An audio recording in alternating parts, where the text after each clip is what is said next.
G'day, May 40 here. So I want to start off with some good news. Dennis Prager, apparently he can now mouth words.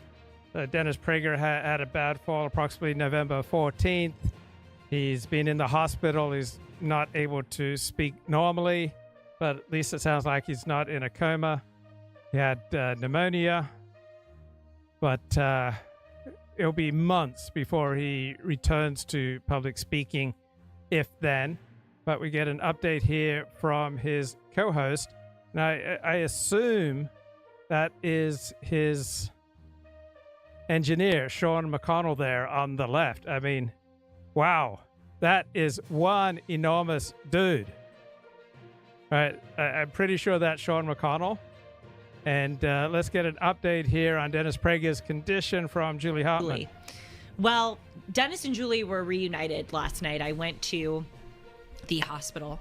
And this video was released December 2nd. Yep. Where Dennis is. And I had a pretty lengthy visit with him. I was there for 8 hours because I've missed him. Mm-hmm. I've missed him so much. And even as the music was just coming on now, I feel a heaviness in my heart because he's my best friend. He's my coworker. He's my co-host.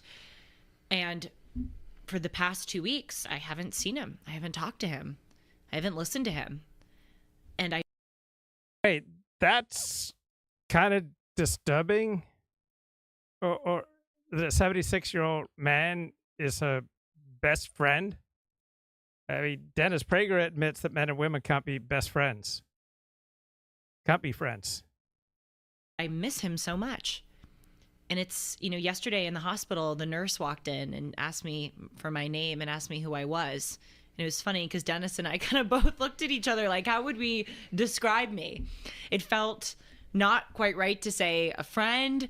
Obviously, I'm not blood family or, and co-host feels a little weird. Right. Maybe I should say protege. I don't know. Right. But I was able to spend some time with him yesterday in the hospital, as I had mentioned. And I want to tell you the information that we have.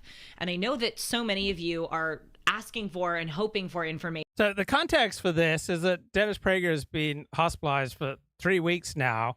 And pretty much everyone who knows anything is incredibly tight-lipped.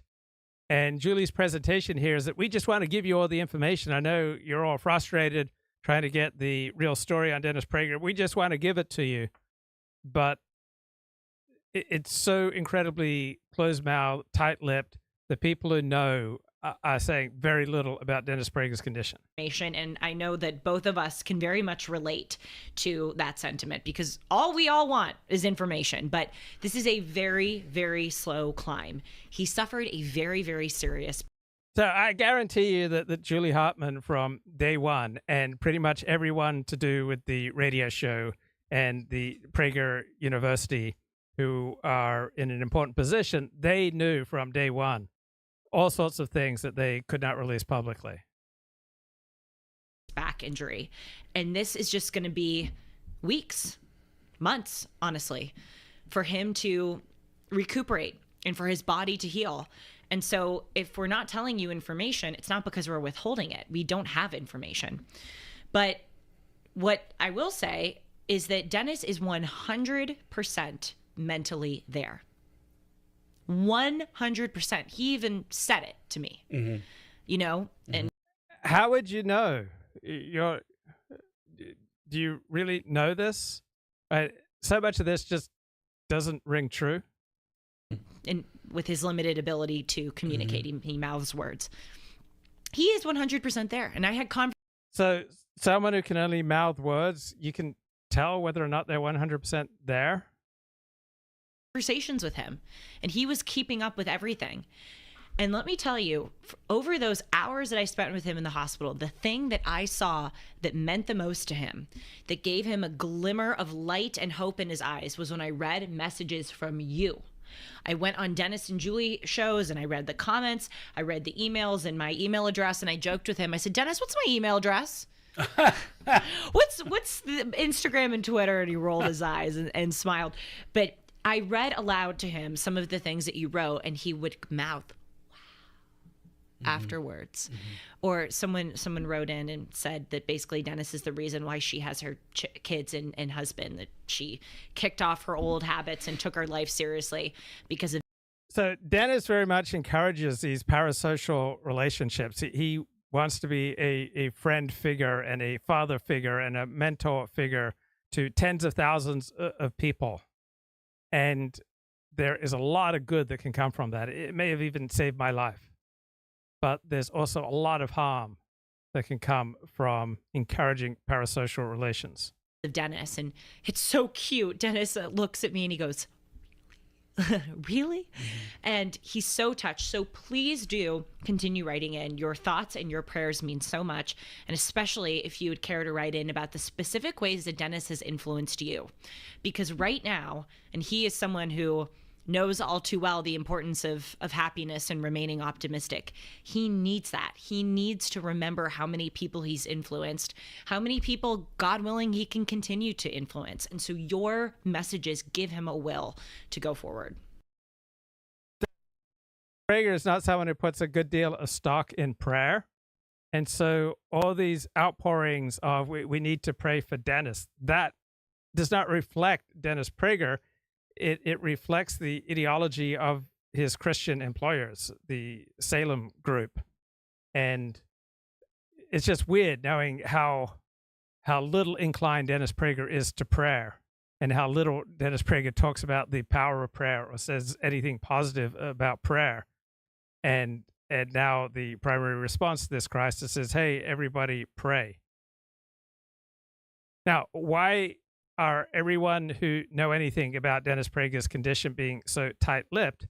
Probably has to do with his employer, Salem, and its affiliates and ad contracts. So as long as this daily time slot remains the Dennis Prager show, even with substitute hosts, even if Dennis Prager can never come back, Salem can charge a full price, can keep affiliates in line. But once Salem admits that Dennis Prager will never be back, they immediately lose money and Dennis Prager loses money. So it doesn't really matter how much Dennis Prager values honesty and transparency, how much PragerU values honesty and transparency. We're talking $1 here, guys. And so you have to follow the lawyer's direction. And this is another example of how morality is so situational.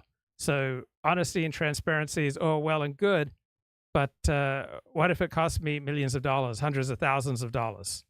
All right, if Salem came out and said today that Dennis Prager will not be returning to radio, all right, they would be out millions of dollars. And there's a post on. The problem with replacing a show is that affiliates sign contracts for that show. Scheduling guest hosts does not change these contracts. But if Salem completely replaced the show, the affiliate contract becomes void. So it's easier just to have guest hosts. Also, the guest hosts work with Dennis Prager's team. So replacing the show would put the entire production team out of work. Now, Dennis Prager hosts Prager University, but I suspect that his doctors were not by and large educated at Prager University. So I suspect that when Dennis Prager's life is on the line, he has no interest in all the supplements he promotes, such as Rough Greens, The Wellness Company, Nerve Renew, Jigsaw Health, Relief Factor, Riduzone.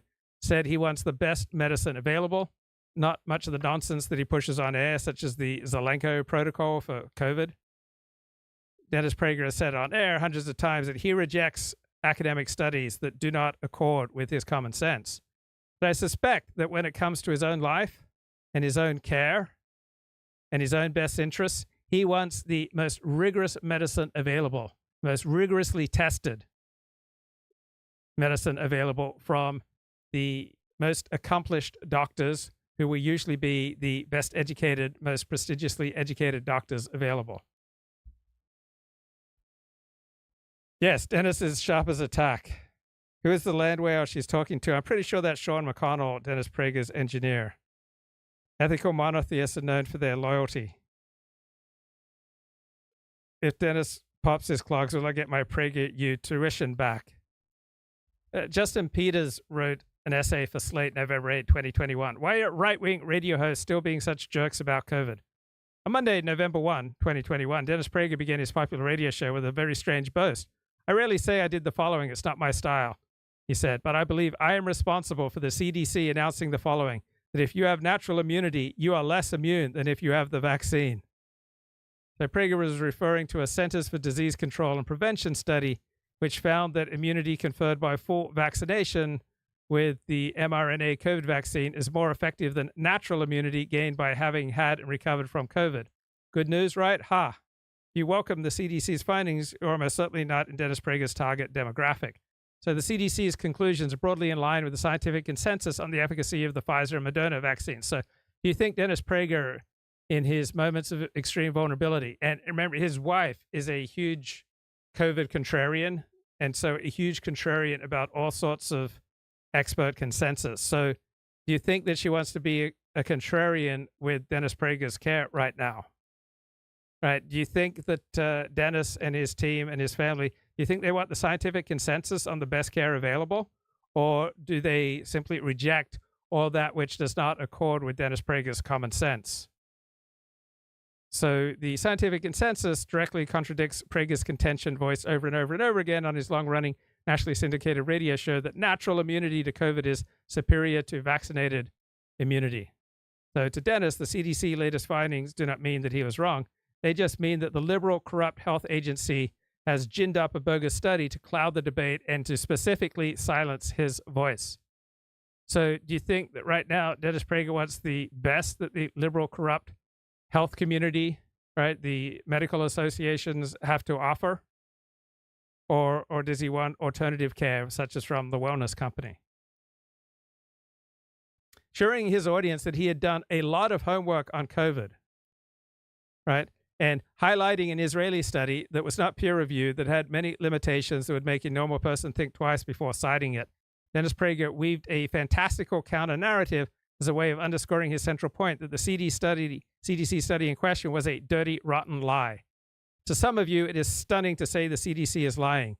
To me, it is like saying the sun shines brightly when there are no clouds. So does Dennis Prager want the care right now that is most validated by academic studies and by the medical consensus? Or does he want the alternative care that he promotes and makes money from in public life and on his radio show? So why would the CDC rush out a false study co-authored by more than 50 people, right, many highly prestigious doctors, just to neutralize some random right-wing radio host? Why would Dennis Prager presume calumny and conspiracy in the agency's motives? Why are so many right-wing talk show hosts still being such dicks about COVID measures? And Dennis says, I took ivermectin for the last year and a half as a prophylactic, believing that ivermectin and hydroxychloroquine and zinc, right, the Zelenko protocol, named for that Hasidic doctor who prescribed it, this would prevent COVID from being seriously injurious to me. And he railed against those fools in the media who dared to characterize ivermectin as mere horse dewormer.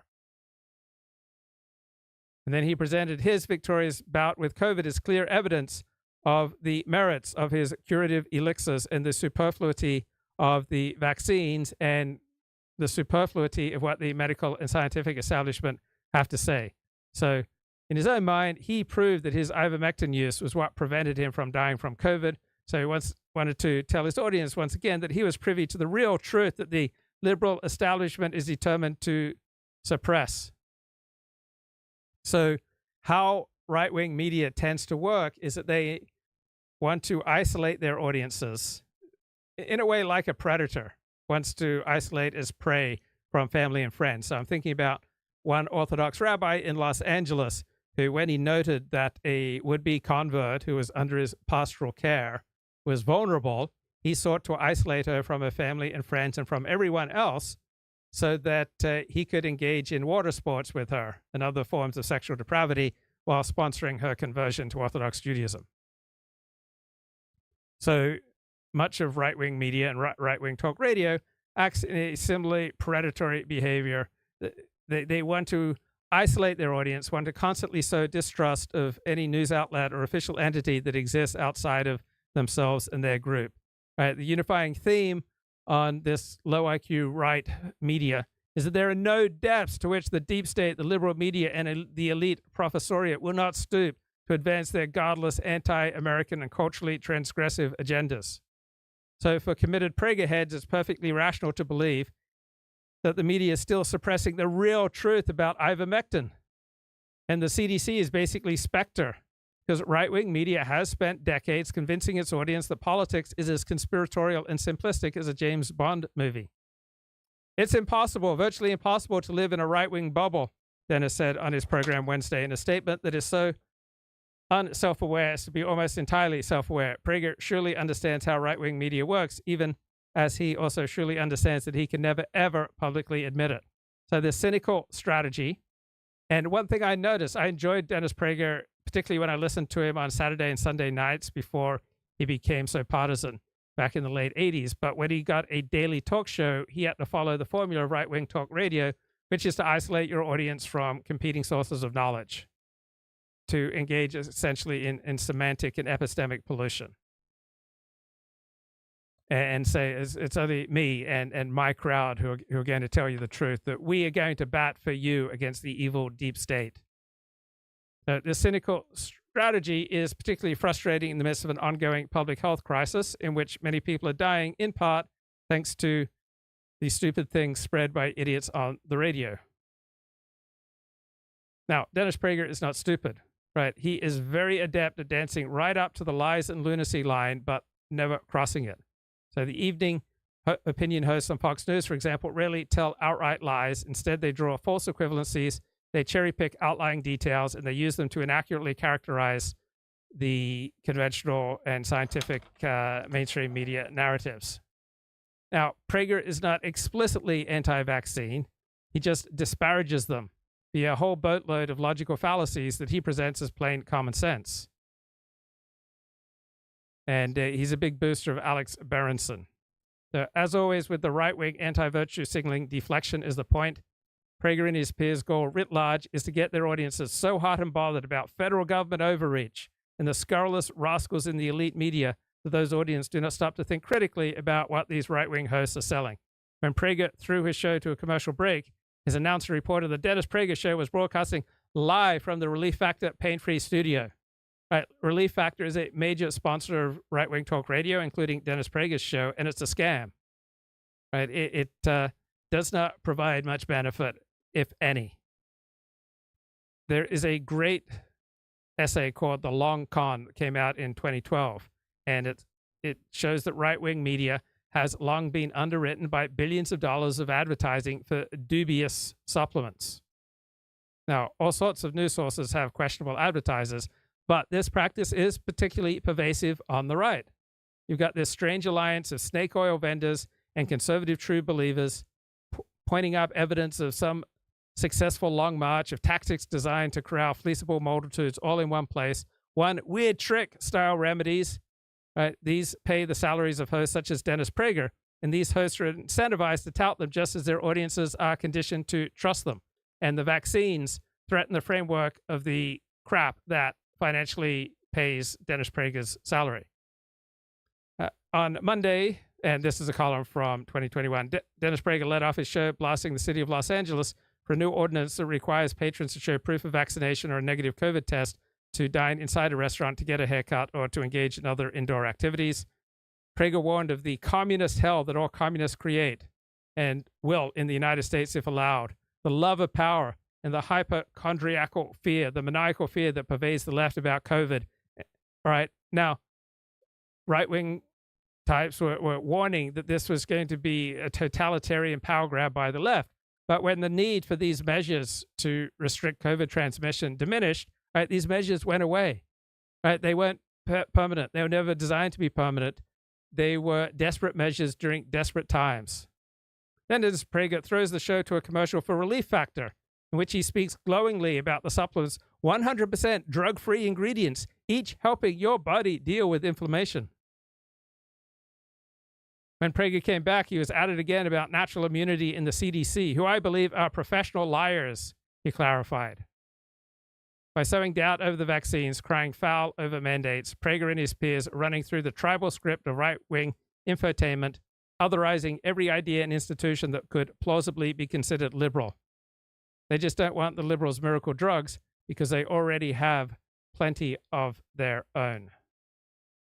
So there are many strong critiques to be made of the right wing and the left wing and the center, right? We all benefit from accurate criticism. And I think that column was accurate, even though it came from, my God, a left winger and a left wing publication, right? Justin Peters there writing in Slate. Let's get some neoconservative commentary here from the Commentary Magazine podcast in order crew. To say, well, you can use this to treat a developmental issue stemming from your sex, but not in order to change your sex if you are a minor. Right. And so this is an equal protection claim, and it strikes me as a ludicrous one. But I do think there's a question about where the Supreme Court, in particular Justice Gorsuch, will go, because in the Bostock decision of 2020, Justice Gorsuch, as is his wont, opened up a big door when he said that the government government must use gender identity as a protected class.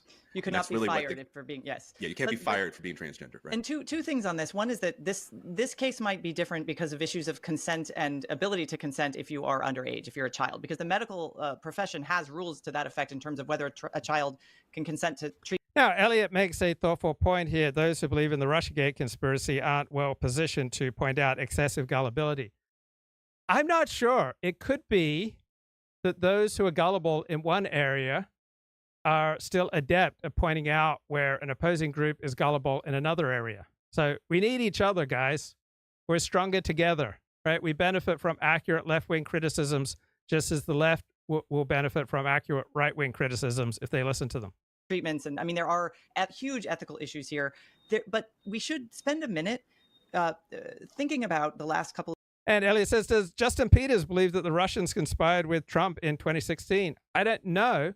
But the essay that he published stands up on its own. It doesn't mean that Justin Peters is infallible. Obviously, I'm not infallible. Dennis Prager's not infallible. No man is infallible, right? We're all weak, and we all think more clearly when we think socially, right? When we present our ideas to other people and we listen to their critiques. Years of this administration and its incredibly radical approach to sex and gender and trans issues. Because there's another case in Texas, a state case, where the Department of a federal case, but in Texas, where Biden's Department of Justice is prosecuting a doctor, a young surgeon who blew the whistle on procedures being performed on children that had been banned in their hospital, children's hospital, but were happening anyway. He blew the whistle. And he's being prosecuted for violating patient privacy. And this is a perfect example of what this Department of Justice under Biden, when it comes to trans issues, how it treats people who are on the other side of this issue. And there's been a gag order now placed on this guy. He's going to be millions of dollars in debt trying to fight this case. All he did was point out that his hospital was breaking its own rules and procedures and harming children. And this Justice Department is going after him full steam ahead. So this is one of those areas where, while we hear about, the Democratic Party is, thinking through whether it was too radical on trans issues in the last election and should we moderate our tone, when it comes down to it, the court's being asked the same question voters had in their minds when they voted on this issue, which is, do you believe that biological sex is real? Or do you believe that you can change it? That is the fundamental question. And the court, which now has a justice that wouldn't answer the question of what is a woman during her confirmation hearings because she claimed she wasn't a biologist, this will be a very interesting case to watch. There's another point that could be radically libertarian in a way that I think should terrify everybody, which is that the way we handle medications and trials for medications and the approval of medications is, and anybody who has a teenager knows. Guess what? Medications work differently sometimes for men as opposed to women. They work differently sometimes for black people than they do for white people than they do for East Asian people. Apparently, different groups not only have different gifts, they have different susceptibilities to medication. This about various things. You are allowed to do X, Y, and Z above the age of 18. Under the age of 18, there are vast numbers of medications that are not approved for use because the research, and remember, most of these drugs go through research of an astounding, costly sort. Hundreds of millions of dollars to make sure that the drugs that are approved do not have toxic effects, unseen toxic effects on other parts once you treat this part or that part or the other part.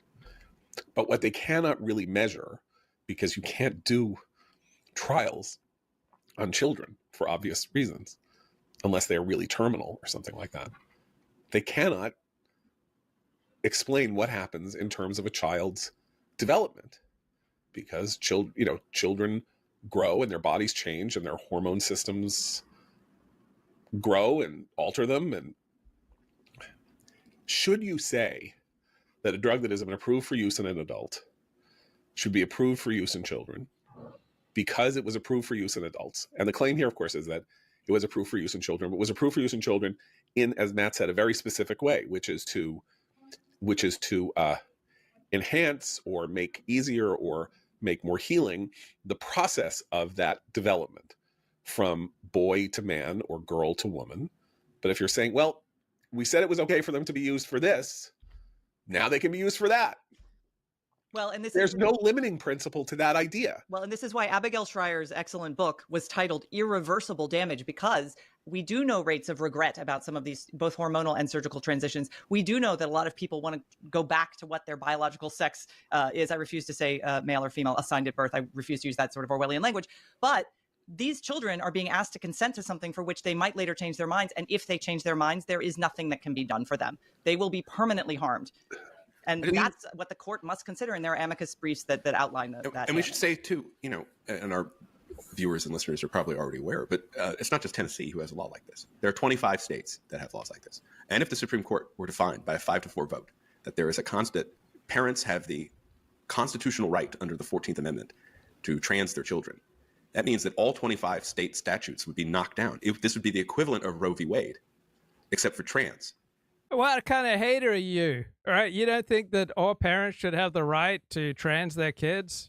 And why the court would want to get into this thicket after spending so much time reversing and correcting the judicial activism and judge-made law of the 1970s is beyond me.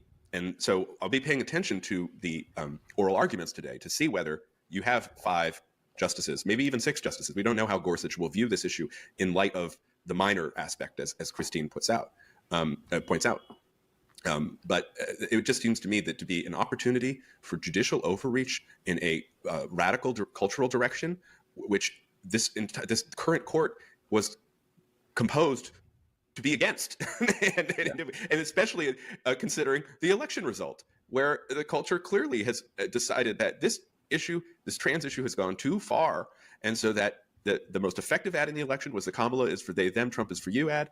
And then within hours of Nancy Mace and Marjorie Taylor Greene calling for women-only bathrooms in light of the first trans congressperson elected from Delaware, the Democrats back down.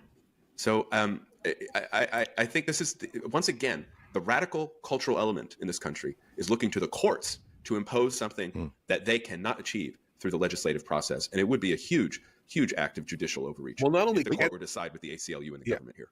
I to some extent, I think the problem here, though, is that the horse is out of the barn in that so-called gender-affirming care, medical intervention in gender-affirming care is legal at all. As long as that stands, there's going to be these cases. There's going to be these reaches for more and more. That's the legal issue that But this is needs what's to interesting change. about the constitutional question. And this is why, I have my weird conspiracy theory about why we should actually have the ERA passed if you're conservative, because it will force the court to define what a woman is, right? And the word woman doesn't appear in the Constitution. And many of these cases revolve around definitions, even the phrase gender affirming care. No, sex is a biological reality. Gender is a cultural construct. And the court is being asked to mesh and merge those in the way that, as Abe says, a lot of our culture has already sort of come to terms with, but not with children. That, I think, is what is so crucial about this case and also about the whistleblower case in Texas. But they have to, in some ways, they're going to be asked to define biological sex, right? What is biological sex? Because there are 2 arguments about it before the court. Chase Strangeco, who is the lawyer who is going to argue the case on behalf of the ACLU in the Supreme Court, a transgender person, and I can't remember in which direction. So Trans man. Female to male. Again, I don't care. I really don't care. Female to male, maybe go the other way in 5 years.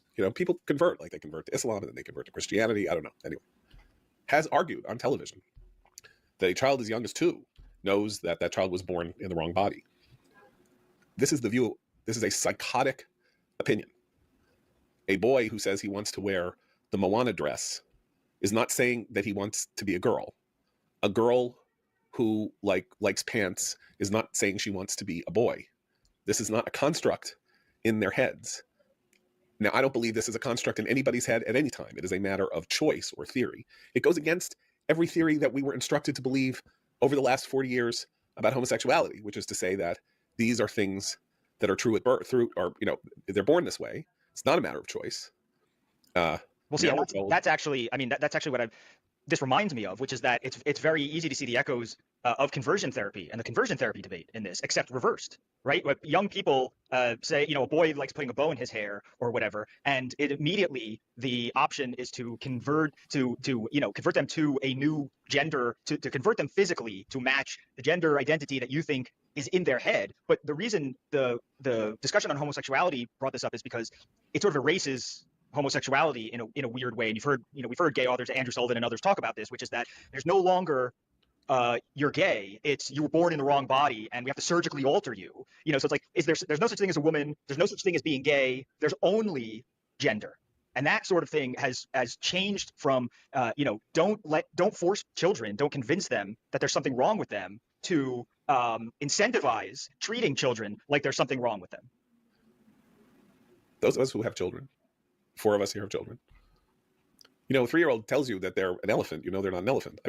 This is a reductio ad absurdum, but it actually isn't. Children live in a world that is half fantasy and half real. It's part of how they make sense out of the world. It's part of how they learn dividing lines between the real and the dream, and what is actual and what is not. And we are now in the business of legislating that a literally infantile state of consciousness that says that, not just infantile, there are religions that that delve into this. Obviously, Hinduism does to some degree. The idea that you are a soul detached from a body, and that your soul can, in the course of eternity, migrate into any form. So I shouldn't belittle it that much. But this is a very real thing that we are about to people want to enshrine into law, is an understanding of human nature as mutable that has consequences we cannot even begin to start imagining 2 generations hence. Well, it also, there's a really deep irony to the movement itself, which I think Seth is correctly pointing to, and that's that it actually narrows the range of choices. So instead of broadening people's ability to live, I'm talking only about adults here, because children should, I agree with John, children should not be subjected to this. But in terms of how you want to live your life, the range in terms of the gender spectrum is narrowing precipitously, because the trans activists are insisting it does. Look what they did to the LGBTQ flag. They literally put a big old arrow through it, and it prevents, look, I'm a very proud member of the former Tomboy Club. If I was growing up now with my tomboy tendencies, the short hair and the crazy skateboarding and all the stuff I love to do, and I was in a certain socioeconomic environment where that was a popular thing, they would say I was a boy.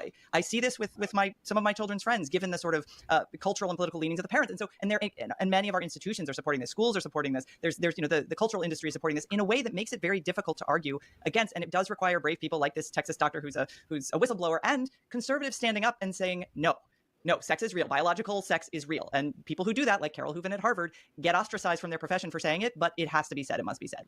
And maybe, by the way, Carol Markowitz, our friend Carol Markowitz, likes to say, men still get to be men.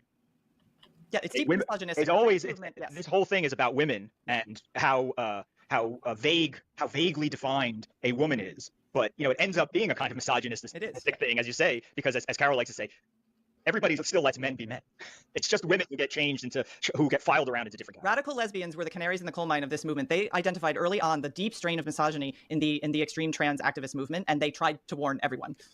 Fair enough. Okay, I guess I'm going to now lighten the mood. Although, should we spend 3 minutes on Pete Hegseth? Pete Hegseth, the Secretary of Defense nominee. Right timestamp for when they talk about medication was initially primarily just tested on men to spare women, all right, the dangers that might interfere with their ability to bear kids. A country works just fine. The United States of America is working just fine. We're at the of terrifying, and is designed really to create a mass migration. I don't know how else to look at it. After the financial crisis in the Bush presidency, and not seamlessly, but it becomes integrated within the Republican Party and on the extreme left rather than AOC. Damn, I'll have to find that for you. All right. What have I got here? Doggone it. This argument. Well, it's not just makes that. No sense.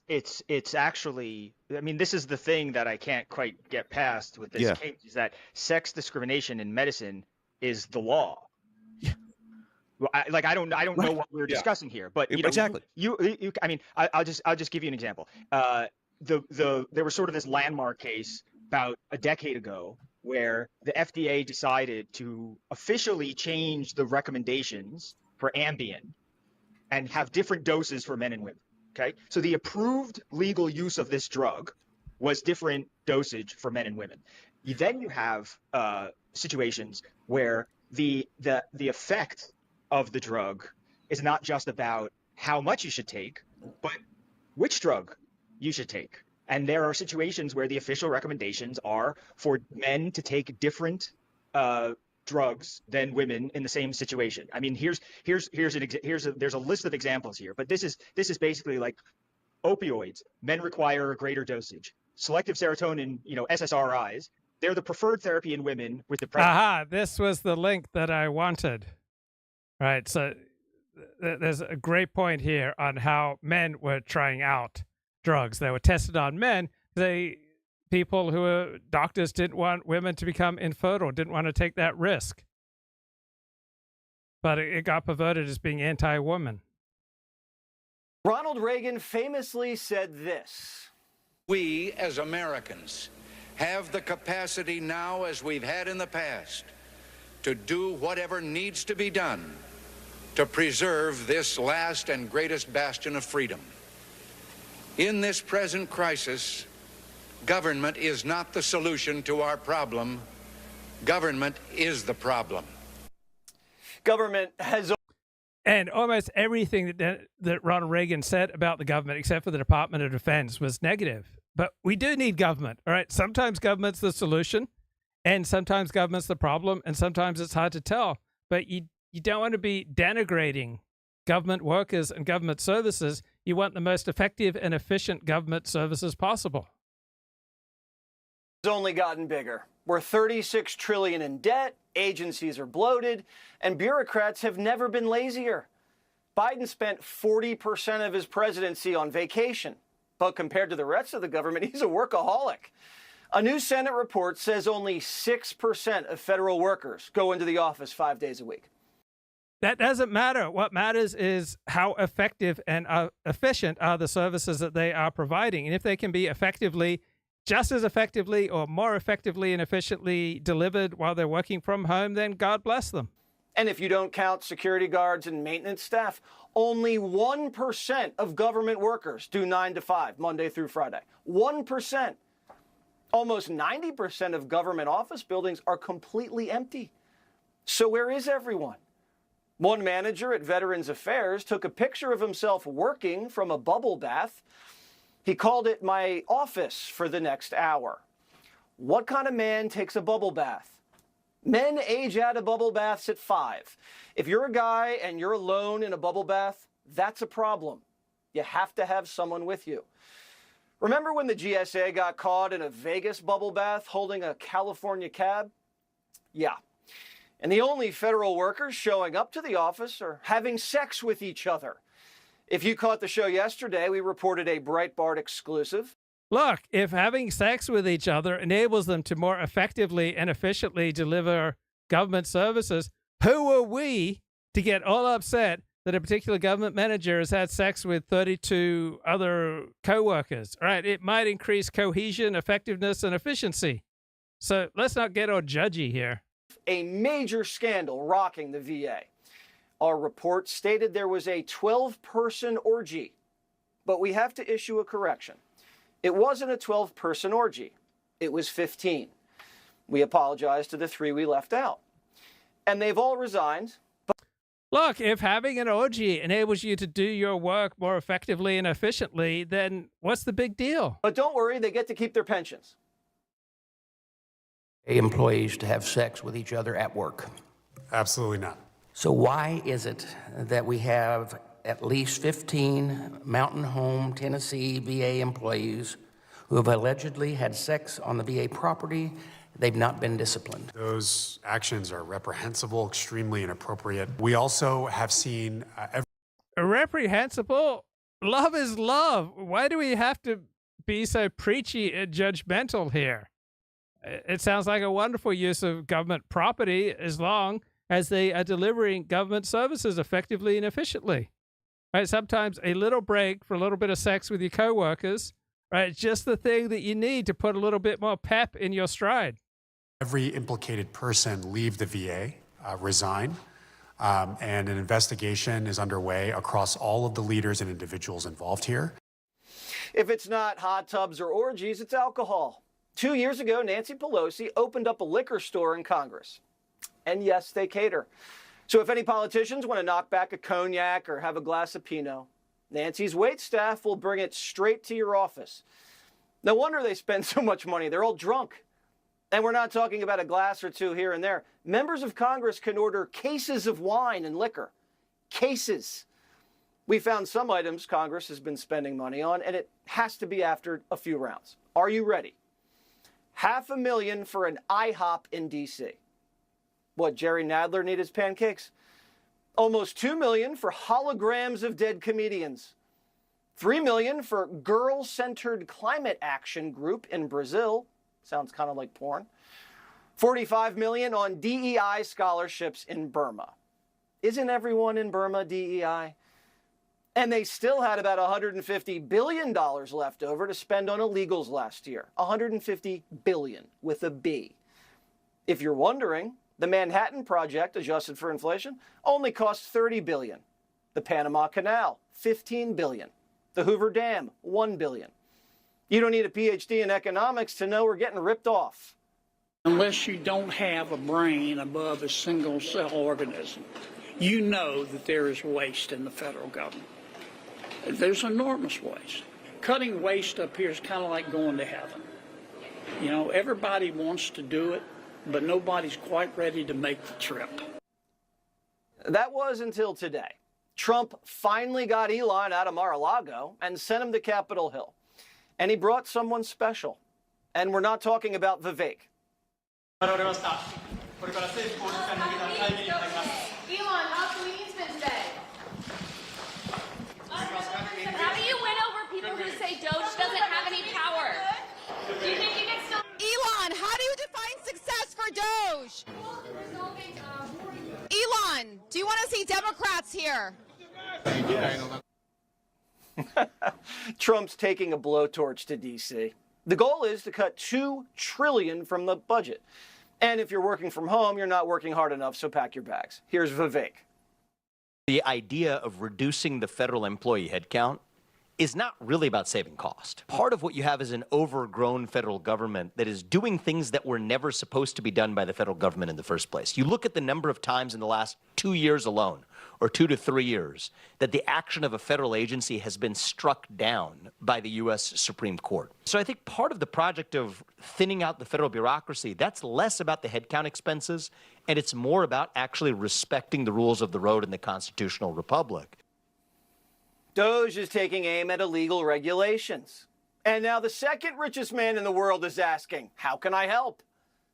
I'm very hopeful about this. He seems to have a lot of energy around reducing regulation. And my point of view, if I can help him do that, I'm going to help him. Because we do have too much regulation in this country. This is the most important thing, a growth mindset. And we are the luckiest country in the world. We have all these natural resources, including energy independence. You've probably grown in the last 8 years. He has too. What I've seen so far is that he is... What if we got government services with the efficiency of Amazon? That would be a dream. Calmer than he was the first time and more confident, more settled. The 2 richest men in the world are going to streamline the government to run it like a corporation. And now the 3rd richest man wants in.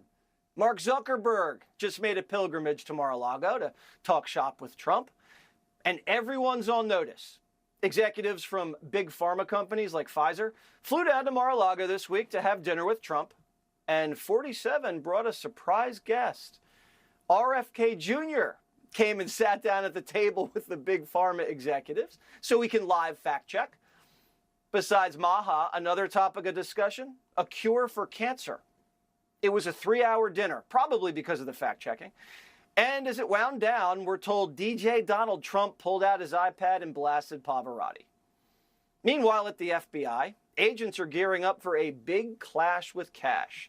Mr. Patel, Trump's pick for director, says he wants to turn the Hoover Building into a museum for the deep state. And it's not going over very well. I talked to a number of executives at headquarters who are absolutely have already polished off their resume as soon as Trump was named as winner of the election, and are out there actively pursuing other careers. Their chief concern and what they're going to be keenly looking for, and we should all be looking for as well, is the degree to which a Patel in that position is going to impact the field offices. The clash is going to occur rather immediately. It's going to occur almost immediately. And again, this desire to do away with civil service protections, I'm sure, the Agents Association and other law firms are ready to go on challenging that. Some governors are putting up a resistance. Gavin Newsom says he wants to spend millions to Trump-proof California, whatever that means. Other Democrats are saying, cut it out. I do wonder what that means, the Trump-proof a state. Like, how do you Trump-proof a state in America? Like, what happens when you need the president of the United States of America for something? You know what I mean? Like, I don't quite understand what that means. Make it about the policies, because when you say things like Trump-proof, you're going to end up looking like a hypocrite when, you need the president for something and you all in his face smiling and cheesing the same way, President Biden was after they called him a threat to democracy and all of these other things. And then he was like, welcome back, when it came time for the White House. So it's like, cut it out. Even Bill Clinton says enough is enough. I do think we should stop trying to criminalize politics. But on the other, I think we should, both of us, because obviously, and the people don't like it and they're not going along with it from right to left. Everyone's begging for mercy. Mexico, after getting threatened with a 25% tariff, just seized a record haul of fentanyl from the Sinaloa cartel. Trump hasn't even laid down the tariffs, and Mexico's getting their act together. Real men are back in D.C., and all the little critters are trying to clean up the mess before Dad comes home. But they want to throw one last pardon palooza. They want Biden to toss a pardon blanket over the entire Capitol. Fauci. So if in the course of having this pardon palooza, they all have sex with each other and have an orgy on government property, would that make it worse? What if you had half as many pardons, but 3 times as much sex on government property? Which would you prefer? Twice the pardons and no sex on government property, or half the pardons, 3 times as much sex on government property? Jack Smith, Adam Schiff, even journalists. These jokers haven't even asked for pardons. Democrats are just assuming they'd want them because they know what they've done. And Biden's thinking about it. I think that they're taking every opportunity here to explore the options they have left in the time that they have left in office to protect people who may be subject to that attack. So yes, I think it is absolutely a serious process they're undergoing. Biden's leaving office in the wake of pardons, orgies, alcohol, empty office buildings, and bubble baths. There's nothing wrong with a good bubble bath, right? Real men enjoy bubble baths, right? Bubble baths are good for you. They're a gift from God to us. Elliott Blatt, you enjoy a good bubble bath. Yeah, bro. It's not the bubbles. It's the heat retention. Exactly. If you don't it's the put heat bubbles retention. in a bubble, Yeah. Yeah. You got a nice layer of insulation on top of the water. Therefore, the water stays nice and hot. And then you It's not also gay, get a bro. rubber Get ducky. your mind out of the gutter, bro. Yeah, and a good Yeah. rubber ducky. It's very wholesome. It's wholesome. There's nothing untoward about it. It that is doesn't my mean problem that with you're the right any wing. less of a man just because you play with a rubber ducky and enjoy a nice bubble bath and you have sex with your coworkers on government property. Are you outraged, or do you primarily care about effectiveness and efficiency? If this helps them to more effectively and efficiently do their jobs, what's the big deal if they have an orgy on government property? Exactly. Are you about effectiveness or not, bro? Right. If You're that's what about it takes to get the delivering, job done. delivering for the American people. That's what I do, Yes. day in, day out. I'm all about delivering for the American people. We know, and that's why we all tune in, bro. Oh boy. So Luke, did you hear about the tsunami warning today? Oh, I did, and I was like, I heard about it right off because I've been checking Twitter a lot, and so I'm like turning on Fox and CNN. There's like nothing for half an hour. It seems like. Keep reloading Twitter. There's hardly anything, and it turned out to be a big nothing, right? It was a big dud, bro. But I went down there. I went down to the ocean. I wanted to see it firsthand, you know. Mm-hmm. And I dropped everything because I thought this was a once in a lifetime opportunity. And people were flooding to the scene. You know, they wanted to see this, and so it was a sort of nice experience where, you know, I was just talking to people, just kind of normies that you never see in real life, and there they are. And so I had like an hour chit chat. We're all waiting for this tsunami. It brings people together. It's a beautiful thing. We should have more tsunami warnings. Yeah. And then, you know, we were all trying to figure out, like, well, you know, how fast does the tsunami take? You know, when can we expect the tsunami to actually hit shore? And then, you know, there was lots of Googling, lots of phone calls and so forth. And then it became clear that 12:10, noon, 10 past noon was the time we were going to expect the actual arrival of the tsunami. And so as the crowds were building, you know, 12:10 came around and nothing, just absolutely nothing. So, you know, and then everybody was in a strange sort of perverse way, strangely disappointed that there wasn't like a destructive tsunami crashing. Right. And it doesn't matter that there wasn't a tsunami. You had something that brought you together with other people, which made you feel happier. You may not have enjoyed sex on government property with these people, but aren't you happier for having participated? I am. It was a nice, pleasant diversion. But then I got home, you know, and of course, I'm a member of Nextdoor, and then I got this message on Nextdoor, and this one person was irate. They were very upset indeed about the fact that the tsunami was a dud, and that these warnings, the fact that it was a dud will forever cause people to discount the warnings of government officials. So that next time there's a real tsunami and that there's real danger, people won't take the appropriate measures. I thought they'd be analysis. Yeah. I recognize that. And I think there's a point to what they're saying. I thought they were irate that people went down to the ocean shore to watch the tsunami. And I thought that might have made them mad. Well, truth be told, it was sort of like there's a cliff overhang, so there's like 50, 100 feet down to the actual ocean. Okay. So people weren't on the coast. They were, they were 100 feet above the coast looking down. So I wonder how many people paddled out on their surfboard. Well, the Coast Guard was there and they made sure everybody got in and out of the way. So I imagine there was one freak out there that tried to. But did you feel the earthquake? The earthquake hit at 10:46.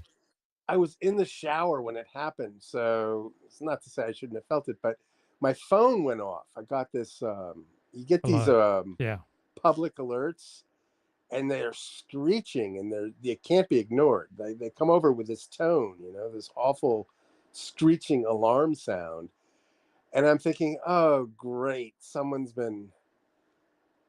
another child's been abducted.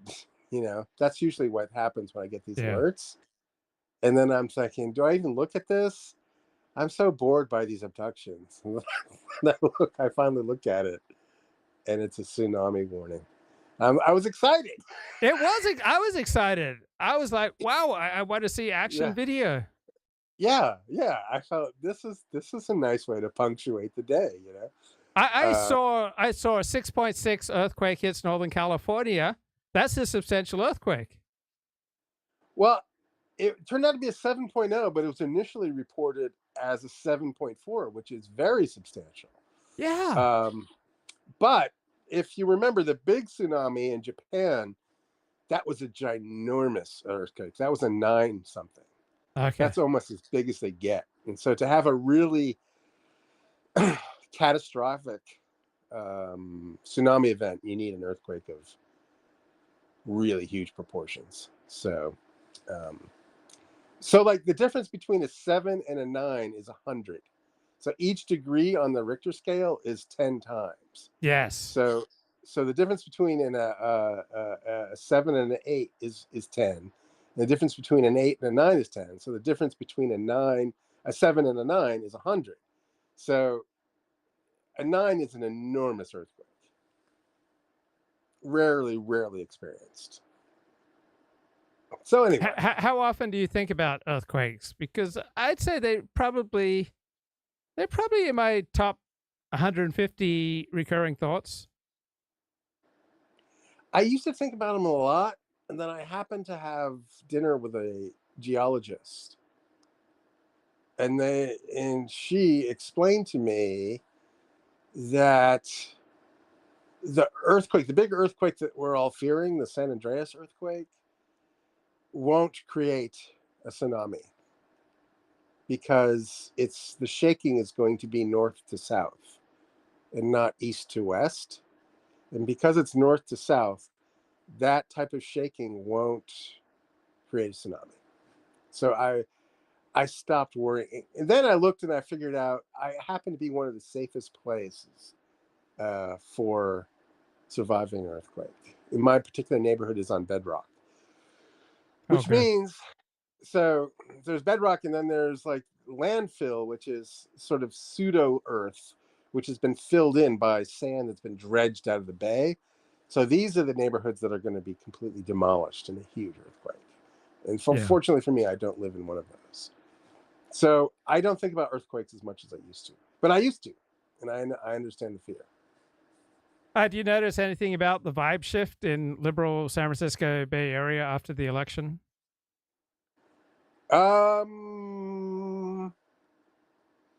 Not since we last spoke. Okay. Things are pretty calm. Things are calm. There's sort of an implicit understanding just to not talk about politics. Okay. I'm observing that. I'm waiting, I don't know. I think eventually when the stakes get real, when we start rolling around to another election, some Democrats are going to force the conversation among themselves first. And I think Republicans are just sort of sitting back and quietly waiting for Trump to take office and then for the popcorn eating to begin. That's where I am anyway. Yeah. Okay, bro. Anything else? No, that's it, bro. Just a quick check-in, man. Okay, Sorry, thanks, man. All Blessings. All right. Blessings. Bye-bye. Let's just get a capper here from Jesse. What a legacy. Incoming Deputy Chief of Staff for Policy and Homeland Security Advisor Stephen Miller joins me now. Stephen Miller, should grown men be taking bubble baths? Grown men should not be taking bubble baths, and they certainly should not be doing their work from home in a bubble bath. It's just so, it's so emblematic of the contempt that so many people in the swamp have for the people who pay their salaries. When Donald Trump is inaugurated on January 20th, and that new golden age of America begins, he's going to tell the federal workers of this country who are paid for by your viewers to get back into the office and do their jobs or find another line of work. We are not paying billions and billions of dollars for people to sit at home all day as federal workers, streaming their favorite shows on Netflix, lounging around in bubble baths, and doing God knows what else, but definitely not working for the American people. They're having orgies, Miller. They're having them at VA hospitals on the clock. These are taxpayer-funded orgies. One of the things they are doing, other than working, and I'm sure there's a long list of things they are doing that would be very alarming, and I'm sure we'll find out a lot more about that once we're in there. But when you talk about the waste that's in this government, what? Okay, I like Stephen Miller, but I really like this point being made here by Commentary Magazine today. Depressive symptoms. Tricyclic antidepressants should not be given to women. It says here, choose an alternative. That's what I mean. Yeah. All right, so these are different medications. These are, if you have a woman and a man come to you with clinically depressive symptoms, the policy is to give them different medications. And it's not just body weight. I mean, I think Abe, you sort of alluded to this with, metabolism and stuff, and the hormones. But the reason this became a scandal before we had the trans, outbreak sort of thing, the scandal was that they were not testing drugs on women enough, right? Because they were concerned that the fact that women have differing hormonal cycles, right? Monthly hormonal cycles, that the hormonal cycles could throw off the results of the drug test. Right. Well, it would impact that. So they demanded that women be included more precisely because there were differences in that. This is a fascinating issue. We published a very important article on this matter 10 years ago by Claire Lemon, now known as the editor of Quillette, called The XX Factor, which explained how drug testing over the course of the last 50 years has been problematic in relation to women, for some of which is for good reason, which is that you do not do placebo testing with dangerous drugs on people of women of childbearing age, because you do not want to interfere to do something when you don't know what a drug is going to do and you're testing it. You cannot be sure that you are not going to interfere with or create horrible conditions like the thalidomide babies or others that will result from that testing happening when someone might, without even knowing it, have a baby in utero when they're doing the drug testing. But that this then hardened and mixed with weird feminist first wave, second wave, kind of egalitarian feminism, with a notion that, well, why can't we just take the results from men and apply them to women? It's sexist to assume that women are somehow different from men in any way, shape, or form. And then there were all these negative results. And the Ambien study was actually, I think, the first real moment at which the medical profession said, hey, wait a minute, like, we're going in a bad direction here. We have bad results. It was actually a matter of some real controversy, that because there was this 20-year period in which the medical research profession treated men as though they were women and women as though they were men for the purposes of getting study results for drugs that could then be brought to market, kind of softened the ground for this idea that, we didn't have to take account of sex difference when dealing with medications. I think this connects to one of the stupidest and most callous comments ever uttered from the bench of the United States Supreme Court. And it, of course, came from Justice Sonia Sotomayor, who at one point said, in a discussion of the procedures, well, there are risks to any medical procedure. There are risks to taking an aspirin. And for Justice Sotomayor to liken gender reassignment for youth to taking an aspirin is the most inane comment out of many from her that I've heard since she was first elevated to the Supreme Court over a decade ago. But so that's comment number one. Aspirin, by the way, is one of the drugs that most clearly has different effects in it. But yeah, go ahead. Yeah, the comment number two, and I think it came from Proligar, the Solicitor General, said, well, if you let this law stand, justices, that means then there will be laws regulating transvestites, people who wear different clothes of the opposite sex. And to me, I think that that's wrong, completely wrong, because the court would view wearing clothes as a form of free expression. And so this court has been very expansive in its view of free speech and free expression. Clothes have nothing to do with actually trying to change the biology of a human. And all these people in jail. And then afterwards, Trump was gone after in 2 jurisdictions of the United States, in federal courts in Washington and in Florida, in a local court in Georgia, in a local court in New York, in 2 state civil proceedings in New York.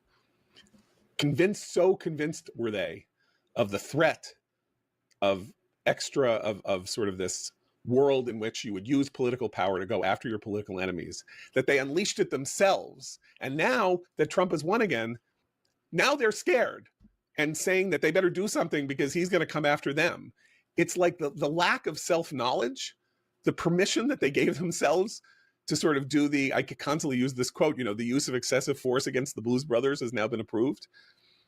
They unleashed all of this against their political enemies. Trump didn't do it once.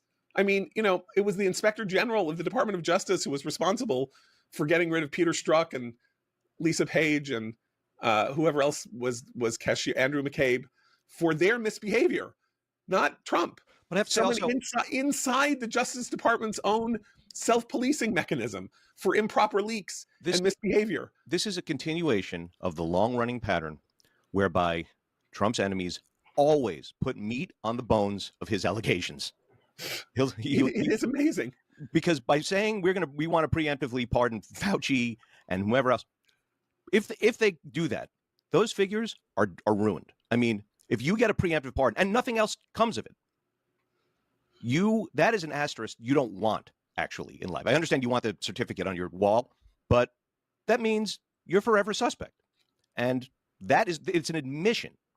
I mean, and they're only really up to this point. There's the Nixon pardon that Ford issued, and then there's the Hunter pardon that Biden issued. I can't think of other pardons that absolve someone of crimes that they may have committed during a period other than those two cases. And so to then follow it up with these blanket hypothetical pardons, would be a complete breach of the, quote unquote norms that have governed this power over the years. But they're the ones who created the thought process that led to this, with this idea that, and we talked about it here too. Well, of course, when Trump comes in, if he wins in 2025, he'll preemptively pardon himself so that he doesn't have to, he can just get all this off his plate. Now, the Supreme Court made that unnecessary with its very wise decision last year to say that a president cannot be legally held responsible for official acts while in office, cannot be prosecuted, cannot be looked at. And there was all that hair pulling and, oh my God, this is why he picked the Supreme Court. Really? Is this what you want? You think that was unwise? Well, okay, so now what are you going to do? Now he doesn't have to do that. But they spun themselves into this frenzy about how Trump was so Hitlerian that he would pardon himself and his family to spare them. So guess what? They'll do it first. Now, if they do any preemptive pardons, what do they say if he does any preemptive pardons? They did it first. They broke the norm.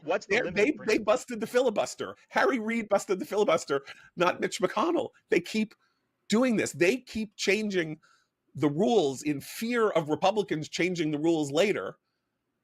And then they say that somehow Republicans are responsible. But they always do it first. The tragic thing, when you really look at the Hunter thing, and you mentioned Ford and Nixon, what Ford did when he pardoned Nixon and arguably made the loss of his presidency almost inevitable was an extraordinarily noble act. And he did it to save the country. He did. All right. Excellent analysis there from John Podhoretz and company. So I read some essays today. Let me share them with you. The highlights: How Bodies Read and Write, Dostoevsky's Demons, and J.M. Coetzee's Master of Petersburg. This is by an Israeli academic, Michael Coetzee. He wrote a chapter in the 2013 book, Dostoevsky's Political Thought. Notes, the writer must give up his soul to write. He must give up his soul to become the body writing, meaning that a great writer of fiction must be able to inhabit other worlds aside from his own. So the writer must become open to possession. He must be willing to be seduced by the loss of his own personality necessary to produce writing that is of value to people other than himself. So the moral danger for the writer writing with this body is this possession. So if you write about a rapist, you have to become a rapist. If you write about a murderer in fiction, you have to inhabit the soul of a murderer. To write about the possessed, the writer must allow his body to become possessed by the demons. He cannot appease these demons with mere blood. The writer must give up his soul. So both Fyodor Dostoevsky's novel Demons and J.M. Coetzee's novel about Dostoevsky, Master of Petersburg, they show us this close relation between literature and the extreme mistreatment of bodies at the hands of governments, terrorists, criminals, the self, and demons. So you have a character in J.M. Coetzee's novel saying to Dostoevsky, in a dripping cellar with 2 hungry children feeding on a loaf of bread earned by their streetwalker prostitute mother, I suppose you want to hurry home and get this cellar and these children down in a notebook before the memory fades. Yes, that's how it works when you're a writer. Suffering of children, he recognizes, is precisely the sort of thing that motivates the writer. Suffering children, like the budding breasts of the young girl Matryona, inspire the writer. That is, both the suffering and the erotic passion open the writer to possession by demonic spirits. Suffering offers the writer the occasion for indulging the transgressive pleasure of possession. Suffering licenses the writer to divest himself of the controlling subjectivity of his non-writer self and offer himself up to the demons.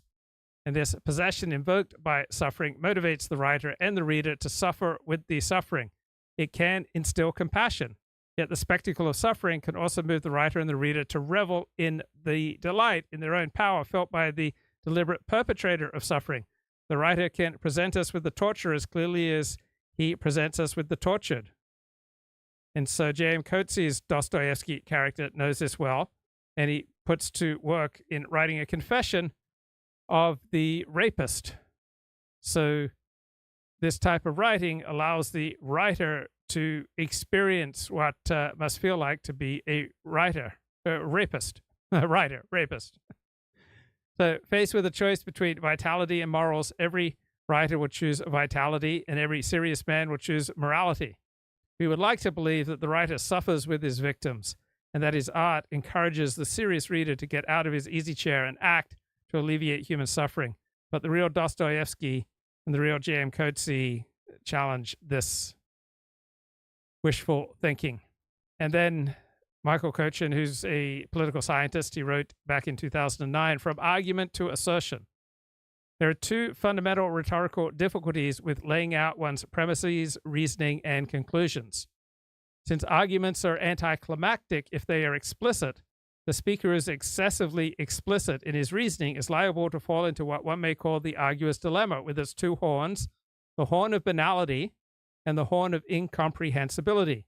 Either the audience can see where you're going before you get there, the first horn, or they can't, the second horn.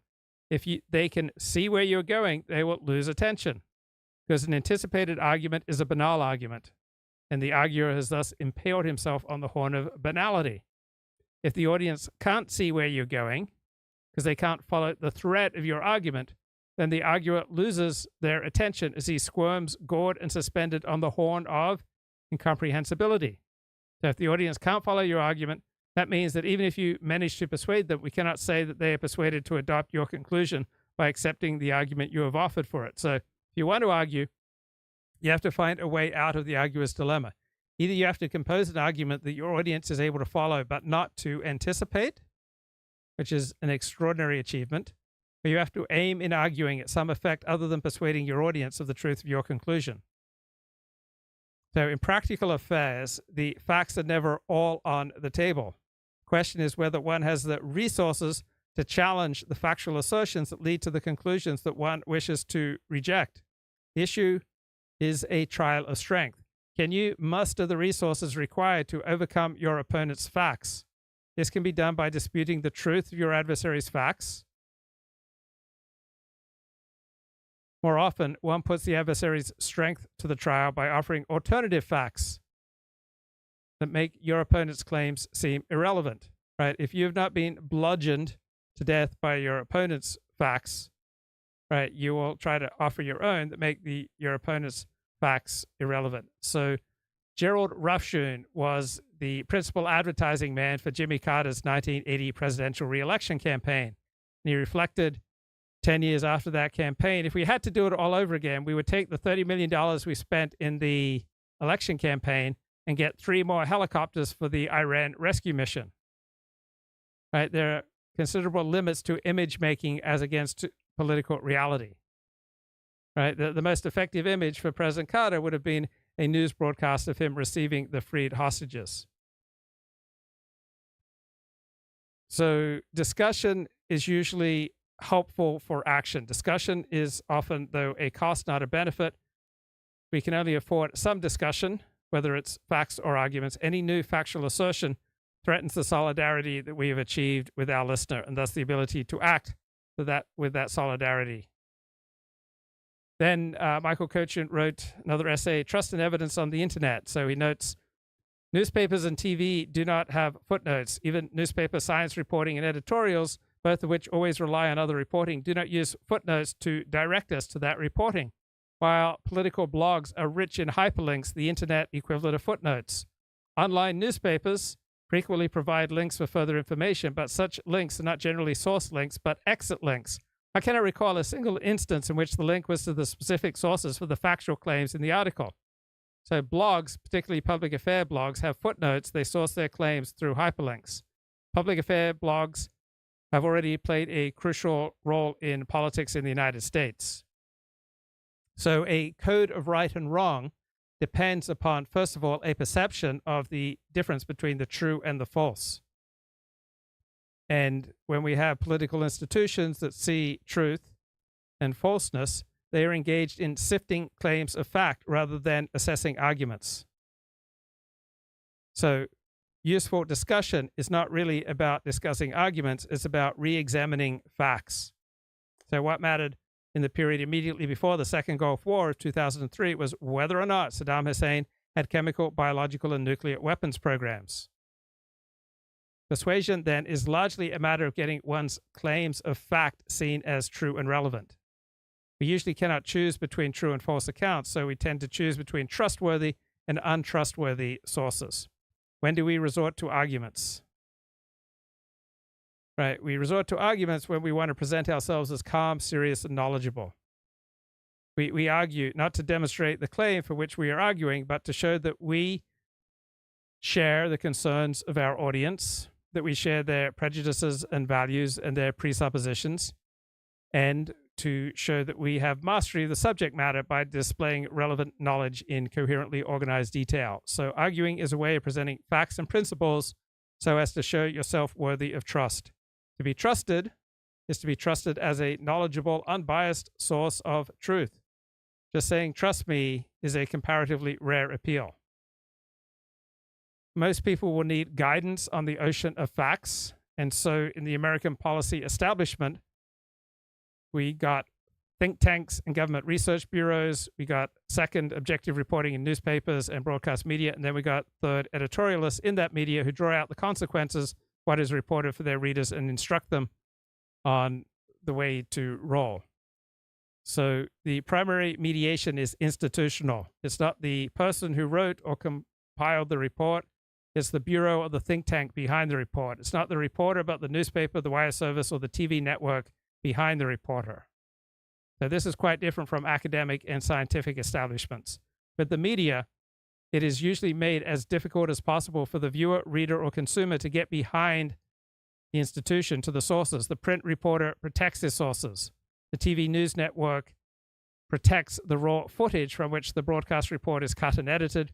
The wire editor for a local newspaper edits down the wire report without showing what has been deleted. And we, the consumer of these mediated reports, have to rely on the institutional reputation of the newspaper or TV network that the factual claims are correct and representative. Small countries like Israel must have disproportionately large establishments because of the inverse of economies of scale, right? It takes a certain number of people to run an establishment, and those are going to be a higher proportion of the well-informed and hyper-literate in a small country. So to present facts other people have not considered is to threaten the way things are. Faced with these facts, the established elite has a conflict of interest. They need correct facts to go on. On the other hand, they cannot go on pursuing their projects if these projects are perpetually being called into question. So new facts that threaten our picture changes the action by backwards induction. We cannot carry out an action if we cannot hold to the picture that provides the reason for why we are acting. So the establishment media engages in a gatekeeping of facts that allows policy establishments to try to maintain solidarity with the general population. Now, conformity to established opinion is always the price of being within the establishment. And because establishments require more people in smaller countries, the smaller countries such as Israel have less room for a counter-establishment, which presents facts uncongenial to the establishment, or for any kind of informed opinion outside the establishment. In the United States, the country is so big, so many people are excluded from the establishment by sheer force of numbers that any hyper-literate person interested in public affairs can find a job as an academic reporter, a think tank researcher, or just someone who comments and gains a following on social media. In small countries, it's usually impossible to have influence from outside the establishment because there is a high reward to anyone who might pay attention to ignore you and keep in good with the powers that be. So in small communities, disagreeing with the establishment, disagreeing with the elite opinion guarantees you that you will have no influence and, in all likelihood, no income.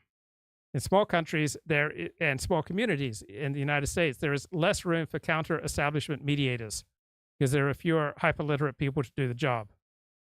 In Israel, there are no influential political blogs. This is published in 2009. There's no influential nationalist media outlet, no Israeli right-wing equivalent to Fox News or Rush Limbaugh. Now that's changed. The Israeli media still speaks truth to power, but it speaks only those truths which the established media is comfortable with. Nobody in Israel is speaking truth to the established old media after the fashion of the pro-Bush bloggers in the Rothergate scandal. So smallness has a perverse consequence for foreign policy. To be small means that there is no inside. To be large means there is no outside. So small countries have no inside.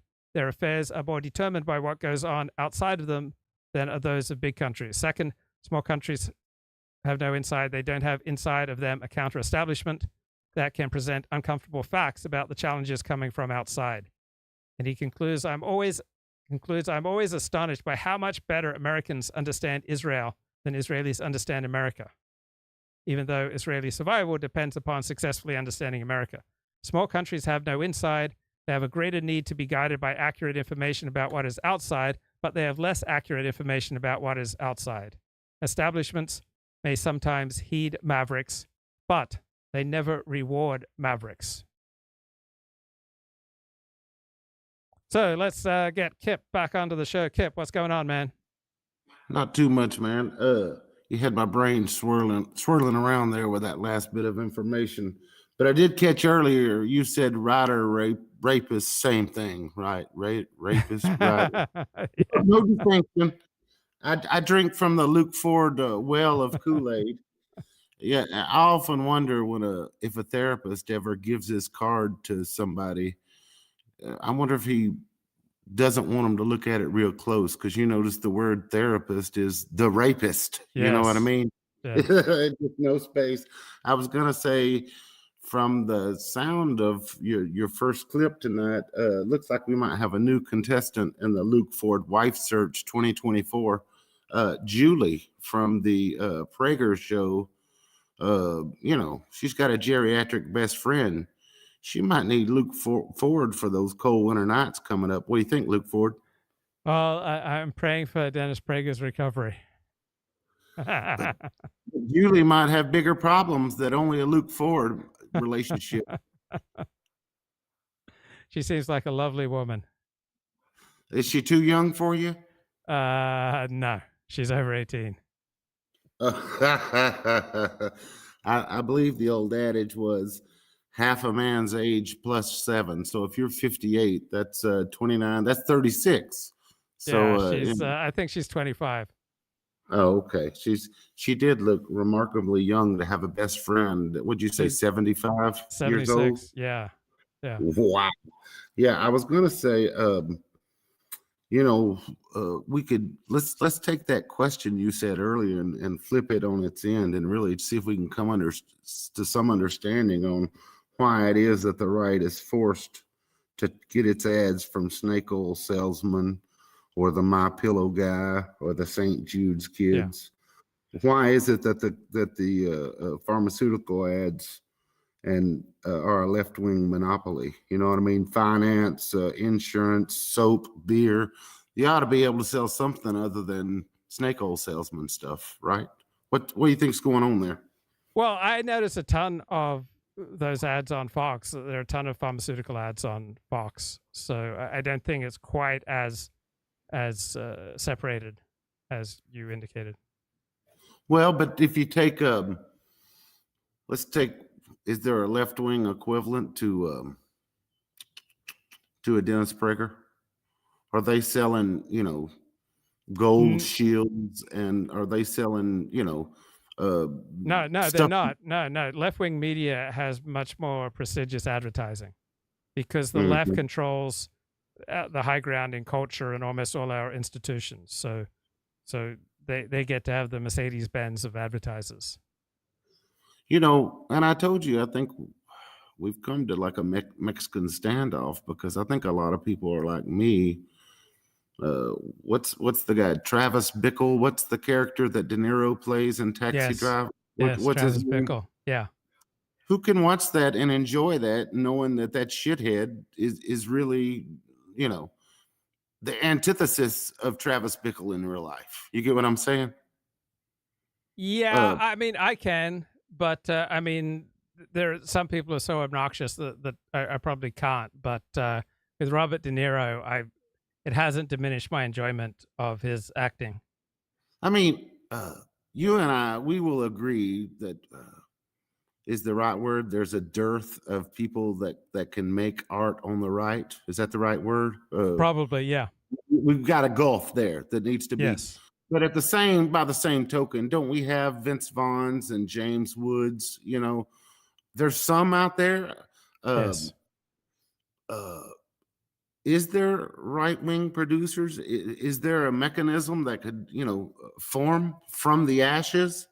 Because, you're saying, they've only lost half the audience or whatever, but that means that there's a brand new audience there to be captured. And, we see right now the Luke Ford show and people like the Luke Ford show are stepping in to capture that. But you would think at the end of the day, these corporations, don't they care about the almighty dollar? Is the message more important than the dollar?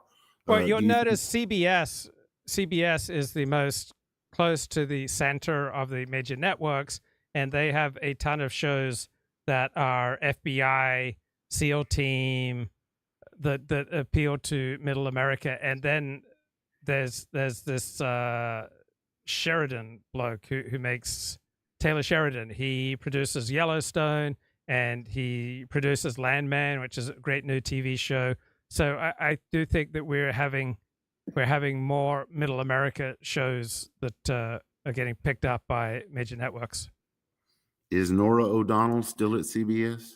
Yeah, that's the news division. So I wouldn't say the news division is closer to the center, but the entertainment division of CBS is closer to the center than any other major network. I get what you're saying. Maybe that's easier for people to differentiate. They're not going to be like me and just not watch that network. They can make a distinction between the news section and the entertainment section, whereas I'm unwilling to do that. You get what I'm saying? I'm unwilling to do that, but you're saying people will. I'm the exception and not the rule. That's what you're saying. Yes. I don't know. I just think there's opportunity there, and well, we just had the movie Reagan, which came out. There are a lot of there's been a lot of right-wing movies. You had the Matt Walsh movies, What Is a Woman, and Anti-Racist. These documentaries that have done well. The Reagan movie that just came out has done well. So there are movies filling the space. In fact, we had a shift towards a much more conservative culture in 2024 prior to the election, with the triumph of various country music singers and some right-wing movies. So I don't think the battle is lost in the cultural arena. Mm-hmm. Every so often, maybe once a week, a thought comes to my head, and I wonder, is there any such thing as a Dave Rubin fan? And I don't think there is. Maybe Dave himself or his husband/wife, whatever the fuck they call that. Do you echo my sentiments? There's no such thing as a Dave Rubin fan. Maybe somebody who Dave Rubin signs checks for. Other than that, that's it, right? Not in my circle, but he seems to have hundreds of thousands of viewers, but it's not my cup of tea. Yeah, I guess what I'm saying, Luke, is he's symptomatic of, I wonder what the hell are these people watching? Are they NPCs? Or is there more NPCs floating around in the world than I give credit for? You know, that consume a Dave Rubin produced product. Well, he makes shows that are aimed at someone with a 100 IQ, and so he talks to that audience. Right. I assume. Yes, you're telling me something I already know, which is the bread and circuses just don't work for me. I don't know. He presents himself as sort of uppity or whatever, but there's nothing there. Oh, there's absolutely nothing there. It is so empty. I mean, that he published a book and he's always talking about the importance of ideas. Oh, I am not a Dave Rubin fan. Mm-hmm. But I'm not a fan of most right-wing media. I just think it's shallow, manipulative, and stupid. And you're right. And you're right. Let's see here. I had a thought here, and it was from earlier today. So I'm in a different mind space. So I'm gonna have to read from a note here. It was saying, is the stereotypical needling Jewish mom. You know, you see that stereotype, right? The smother mother. You know what I'm talking about? Yes. Okay. Is this stereotypical needling Jewish mom an Ashkenazi thing, or is it just a Jewish in general thing? Well, 95% of Jews in America are Ashkenazi.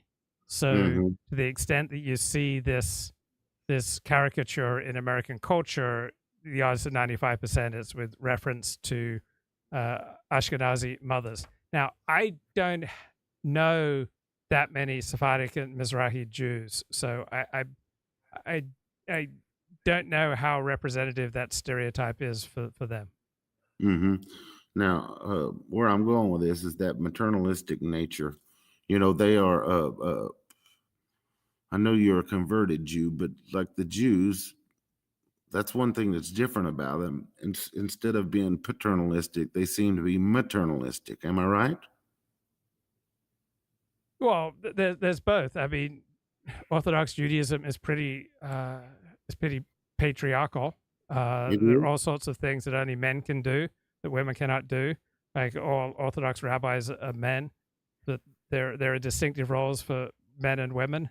So Orthodox Jewish life is highly patriarchal, but there's also a feminist strand or a feminine strand in Jewish life. So I don't think overall Jewish life is more or less patriarchal than non-Jewish life in America. Well, pardon me for that. Maybe I read too much into that by thinking that, you know, they like when they're dissecting their lineage, it matters the mom side. You know what I mean? Whereas most people think about the man side, you know, where they seem to care the mom side. But anyway, getting back to the original point, this stereotypical needling Jewish mom is an Ashkenazi thing, like what you're saying. So that maternalistic nature makes me wonder about gay men who are also generally the product of a smother mother. In regards to IQs, gay men probably are one of the few groups that meet the Ashkenazi Jews as far as IQ level. You've probably noticed this through your time living out there in California. This is just me spitballing. You want to throw something back and agree, disagree? Yeah. So I remember the first time people close to me encountered Jewish kids, they were just much more rambunctious than Protestant kids. So I didn't tell you when you were on the air yesterday, but did you hear the anecdote of James Flynn, the New Zealand psychologist who lived in a cul-de-sac with a Jewish, African-American, and Chinese family? And after dinner, the Chinese kids would settle down and do their homework. In the Jewish home, after dinner, the parents and children would yell at each other, and then the kids would settle down and do their homework. And in the black family, they would go outside after dinner and play basketball. But Jewish life is much more emotionally intense than the Protestant world that I grew up in. And parents invest much more in their kids and therefore make more demands. So yes, it's more smothering, but it's also far more invested. And so typically the traditional Jewish family is much closer than your Protestant family. So I will go to synagogue. It's not uncommon to see 3 or 4 generations of Jews praying together, eating together, dancing together, studying Torah together, and the closeness and the high quality of Jewish family life has been noted for thousands of years. So that means parents are investing a great deal in their kids, but with that investment comes fairly intense expectations. So you don't have intimacy or closeness with people without giving up some freedom. And so there's a price to be paid for that close connection in Jewish families. So there is a reduction in freedom. If you want to maximize your freedom, you're going to have to give up a lot of close connections with people. Mm-hmm. Mm-hmm.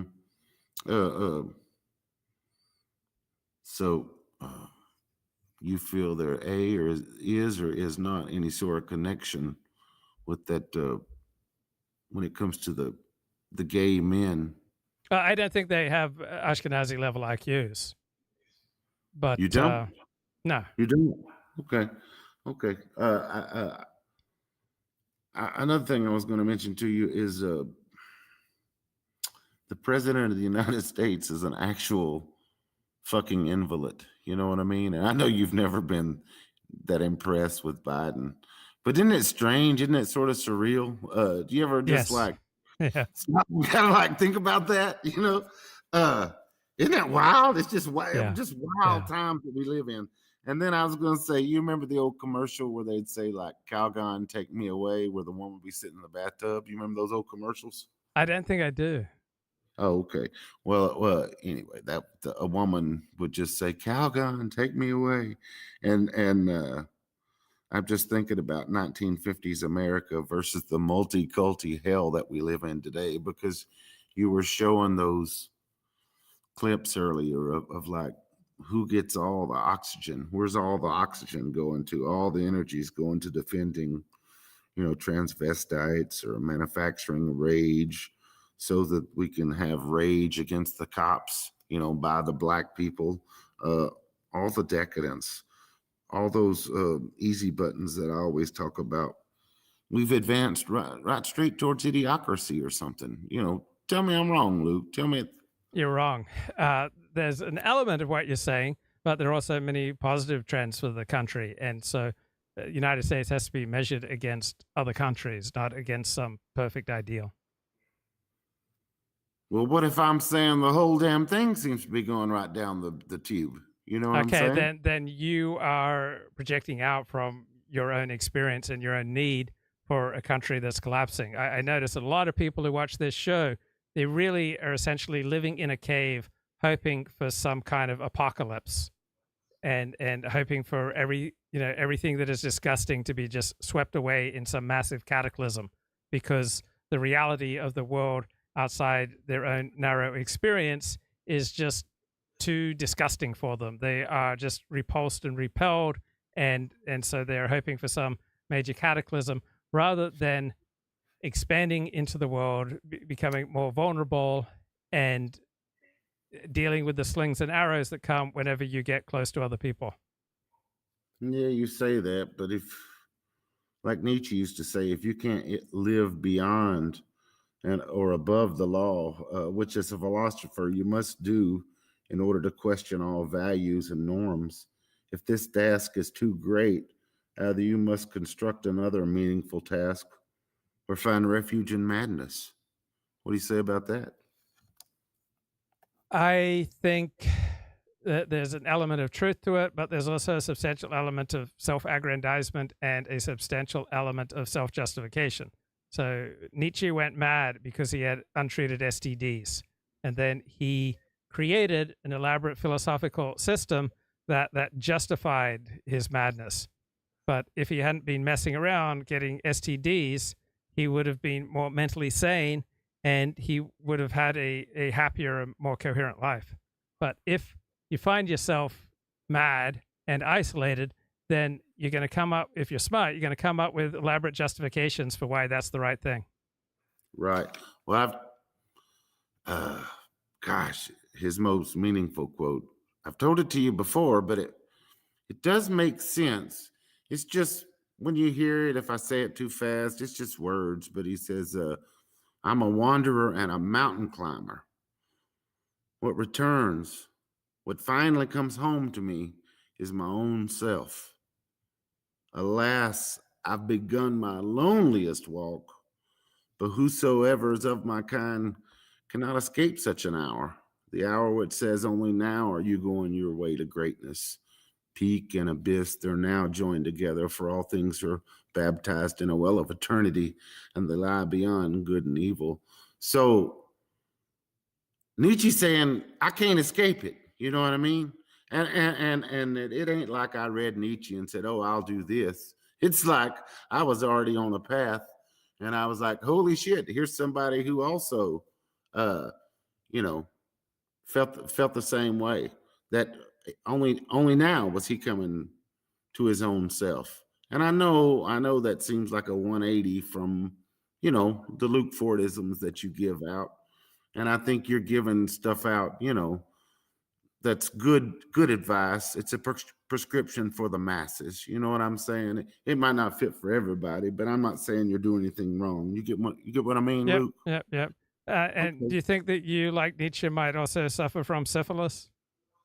Well, I hope not, but I did. Let's leave it on this. I don't know if I could. I'm gonna try to tell this.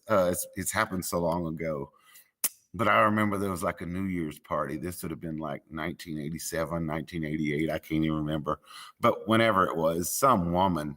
I mean, she was just all up into me, and she was like wanting to do everything but the main thing, So I was like, that was sort of weird, but still, it was a great night. Experienced even things I hadn't done before. She just didn't want to do, what you would call the meat and potatoes thing. Yes, I understand.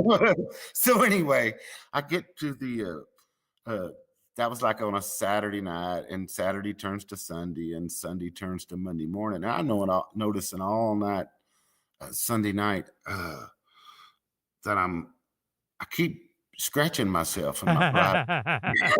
You know what I mean? I keep scratching myself in my privates. So like by Monday morning, by the time I'm getting ready to go to work, because the Marines it's just a job, so I'm getting ready to go to work. And I noticed that I'm having to cut the water on like 130 degrees, and it scorches the rest of my body if I touch it. But if I put it down there in my privates, everything feels great. The burn goes away. Whatever it does, it stops whatever that is. So anyway, I get into my unit, and I'm like, I think I've got the crotch critters. And my gunnery sergeant's like, well, get the hell out of here. Get down to sick bay. I can't fix that for you. I had never had such a problem, Luke. So I go down to sick bay, and there was this long line because it was a Monday morning. So what you have a lot of drunks that are laying out of work, and they're coming up with some excuse. So instead of reporting to work, they report to sick bay. So I get to the front of the line, and I'm like, I need to talk to somebody. I think I've got some crotch critters. I've got some kind of problem in my private area. And these are squids. The Marines don't have our own doctors. We have to use like Navy corpsmen, so for them, they love to have a big joke at our expense. So the guy says, is Johnson taking care of crabs today? Who's taking care of crabs today? And he's yelling it out across the floor to other corpsmen. And all of a sudden I look behind me, and that line that was so straight before, it's all bend. So everybody can see who the dumbass at the front of the line is that got crabs.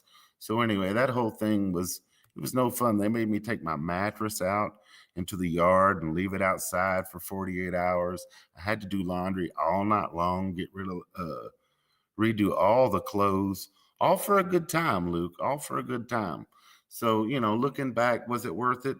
I don't know, but it was the first time I experienced what I would call a full-fledged freak. So we'll just leave it there tonight. Good talking with you, buddy. Okay, take care, Cap. See you, man. Bye. See ya. All right, should play a video that's the ostensible subject of tonight's stream. Why you're afraid of women, what to do. First reason is evolutionary, because you don't know who the father of the child is. right? When a woman is carrying a baby, obviously she's the mother, but it's a good rational reason to be afraid of women, particularly of your woman, when you may not know who is the father of your child. Here's some other is reasons. Plummeting, and sperm counts are plummeting. More and more people are having trouble getting pregnant. And so this can be front and center for men. Evolutionary psychology would also talk about selection preferences. So in dating and in relationships between men and women are the ones who really grant access to sexual connection, right? So their saying goes that women are the gatekeepers of sex, men are the gatekeepers of marriage or commitment. And so in many ways, women are the ones that choose whether or not you as a man get selected to procreate, to mate, to have just casual fun, fornication. And for a lot of men, what ends up happening is that their masculinity, their maleness, their manhood is sort of attached to how successful they can be with women. And it kind of gives you a sense or a test, let's just call it, of where you stand on the hierarchy. And generally speaking, men that are able to get more women or have an easier time with women, it's a signal that they are higher up on the hierarchy of men to women. Right? So women are saying these type of men are more desirable, more wanted to me as a woman than these other men. And so if you are a man who has a really hard time getting, any type of attention from women or, getting dates from women, that can feel really frustrating, and you can fear women. You can fear interacting with women or really going after women because you fear the rejection of a woman, because the rejection of a woman might signal to you as a man that you are lower down on the male hierarchy, on the selection hierarchy of what women desire than you maybe thought you were. So a lot of men get engulfed by this fear of rejection from a woman for many, many reasons, right? It might validate their internal insecurities. It might validate that they lack self-worth, but underneath all of that, evolutionary psychology would say something along the lines of, you might be afraid of a woman telling you for real where you stand on the hierarchy of men, specifically in terms of the desirability towards women. So that can produce a fear within men of not wanting to really know, how do I stack up compared to other men? Where do I really stand with other men when it comes to women's selection preferences? Next, let's talk about analytical psychology. So in analytical psychology, and I'm going to really focus in on Carl Jung. I love Carl Jung's work. I have studied it for a very, very long time, probably about 11 or 12 years now. Had a mentor for 2.5 years and apprenticed with him and went deep into Jungian psychology. And Jung created a framework that was really interesting. He said within the psyche, there is the archetype of the anima and the animus. And the anima represents the feminine, and the animus represents the masculine. And everybody has both a masculine and a feminine energy or archetype within them. And this isn't a new thing, right? I mean, all the way back to like alchemical studies and, different forms of religion throughout human history have all said relatively the same thing. There is a binary, energetic, gender-based archetype within you, psychologically and emotionally. And for Jung, in his framework was that for men, your consciousness is your masculine archetype and your unconscious is your feminine. So animus, forward, feminine, hidden, right? The feminine is this sort of unconscious part of you. And what happens in Jungian analysis and in a lot of psychological analysis is that we as men can project our feminine nature onto women. And so I had a saying in my book that how a man treats a woman is how he treats his unconscious. Now remember, your unconscious is just all of the parts of yourself that you don't know about, you don't necessarily like, you don't want other people to see, you don't like engaging with. And so this can encompass your emotions, some of your stronger emotions like grief, some of your hidden emotions that maybe you haven't developed, right? Things like maybe you're really harsh to yourself and you have just a crippling inner critic and you really criticize yourself and you beat the crap out of yourself constantly and you lack a sense of deep compassion. Well, that compassion is not that it doesn't exist within you, it's that it's buried in your unconscious. It's that your ability to have compassion towards yourself is in your unconscious mind. And so what will happen is that you'll project all of these unconscious desires onto the women that you date. And a really... All right, I like this YouTube channel. That's Man Talks. Heather McDonald, 10 days ago here, talking about racial differential in crime rates. 33% black population in our Whoa. prisons is not Whoa. demographic percentages in the population.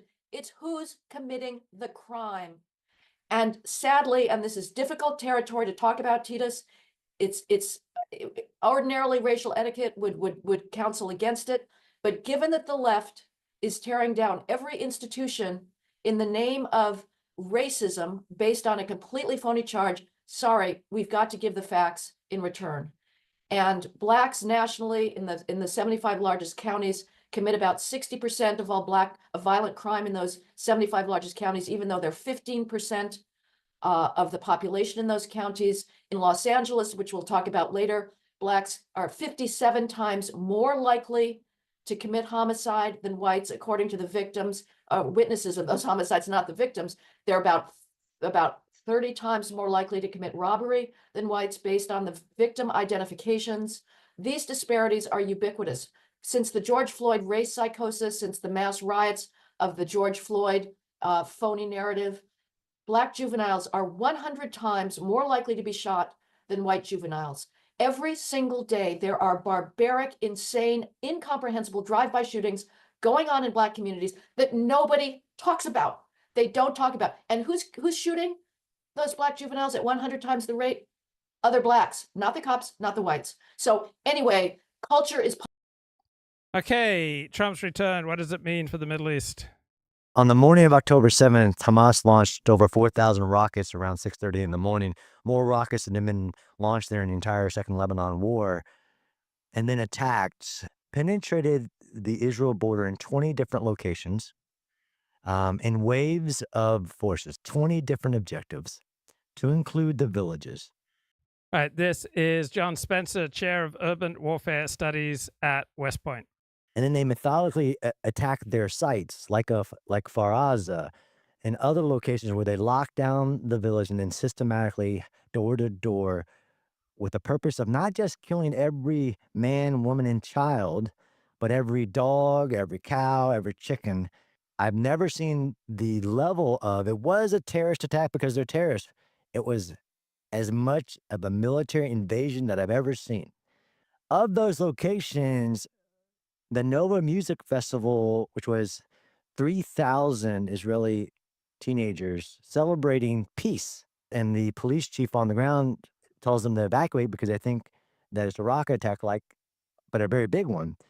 Those escaping thousands of civilians that were saved were seen by the Hamas attacking one of the villages in Be'eri. And then that Hamas moved south and just started leveling fields of civilians, and anything that moved. So over 6,000 Hamas and Palestinians crossed into Israel in 20 different breaches of the wire on that day. That third wave of civilians went through like scavengers, stepping over the bodies of women and children and taking refrigerators and microwaves and also doing horrible acts. Okay. Military history, like Michael Howard, he says you have to study the width, breadth, and context of a war. And this is where I came into as the urban warfare guy, which I've been doing for about a decade now, doing case studies on urban battles. Understanding, I had been to Israel many times because they have fought many urban contested battles and many tunnels. I'm also the tunnel warfare expert because there's very few of us. So I just call myself an expert. I had been there many times studying the 1967 Battle of Jerusalem, the 73 Battle of Suez City, 2002 Jenin, Novelist. I had been there, so I was able to get there quickly after October 7th. One, to understand the invasion that was October 7th. I think I immediately understood, as I do from traveling the world, if you don't go there, if you don't walk the ground, you're missing something, which is kind of the uniqueness of having ready access to everything, but it can shape how you think about it. And the algorithm is doing that, where I've learned that 98% of TikTok coverage of the Israel-Gaza war is Hamas-based, and 2% is Israel IDF positive. That's shaping society's views in politicians, and unfortunately, even here in Australia, politicians repeating Hamas talking points. Russia called those useful idiots. I won't say that about good people, but they're actually being misled through this collective common fact, where if everybody says it enough, it becomes a fact. That wasn't me. So I went into Gaza, but also having studied every urban battle that had come before and written case studies on most of them. Literally from Stalingrad, Aachen, Ortona, Fallujah, Ramadi, Mosul, Mawari, none of them compared to what the IDF faced in Gaza. Not even Stalingrad, although the numbers might be greater. No military, most of the urban battles that I've written about are where two militaries meet in the urban terrain, or where one military is trying to get in there really quick. Like if you want to take a nation, You do a coup d'etat, you run for the capital, you raise your flag, and you psychologically defeat your enemy. What Russia tried, and he ran into grandpas on the roads and didn't go very well for them. No offense to any grandfathers here. But in any of the major urban battles, like the biggest urban battle of the entire Iraq war was for the United States military was the Second Battle of Fallujah. A small city of 400,000 of just 3,000 fighters. It's the biggest battle, bigger than the Battle of Baghdad of 6 million people, because the enemy was given the terrain and prepared it for just about 6 months. The biggest battle since World War II was the 2016, the 2017 Battle of Mosul. This city of 1 million, big city, with just 3,000 to 5,000 fighters, but they were given 2 years to prepare the city, one city, for war. And it's the biggest battle since World War II. 100,000 Iraqi soldiers to retake that city. 10,000 civilians killed, 10,000 Iraqi soldiers died to take this little city because the enemy had 2 years to prepare it. I wrote a book for Ukraine because I'm, Mr. Smart Guy with ideals using Twitter. I wrote a book for Ukrainians on how to defend their cities. I could teach anybody to turn a building into a battlefield. If you've had 20 years to prepare for war, that's what we have in Gaza. And I won't spend the whole time talking about that, but no military had faced that. No military had faced a combatant of this size, 40,000 fighters in 24 cities, 10 cities over 100,000, Gaza City, 600,000 population. In an environment where there is an entire cities built underneath the cities for the sole purpose of war. Over 450 miles of tunnels, ranging from just under the surface to over 200 feet underground where no bunker buster can reach. Over $11 billion invested in this terror network that's solely for war. In Ukraine, when I visited places like Kyiv and Lviv, the civilians sought refuge in the tunnels. In Gaza, all 2.2 million of the population could fit in the 450 miles of tunnels with ease, but not one of them is allowed in there. Because again, Israel faced something that no military had faced, as just from an analytical objective analysis, an enemy who had deployed a human sacrifice strategy. The Nazis, the Japanese, ISIS, nobody, they all use human shields, but none of them use human sacrifice, where their objective is to get all of their civilians killed to achieve their political goal in the afterlife. That's unique. I started being the guy writing against what became just straight, not factual information, like the civilian to combatant ratio. And why I'm so vocal and why do I travel so much is that, I analyze war. Nobody's ever asked a country, what is your civilian to combatant ratio? But for some reason, that became the topic du jour. And what's the number? What's the number? Because that means Israel's doing something wrong, or it could be done a different way.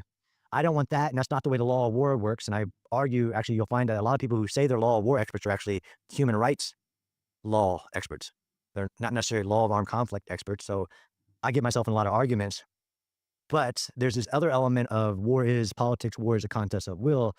And I think we'll talk in question and answer how the IDF, what I believe, based on having studied everything that's come before, have done more to protect civilians in Gaza than any military in the history of war.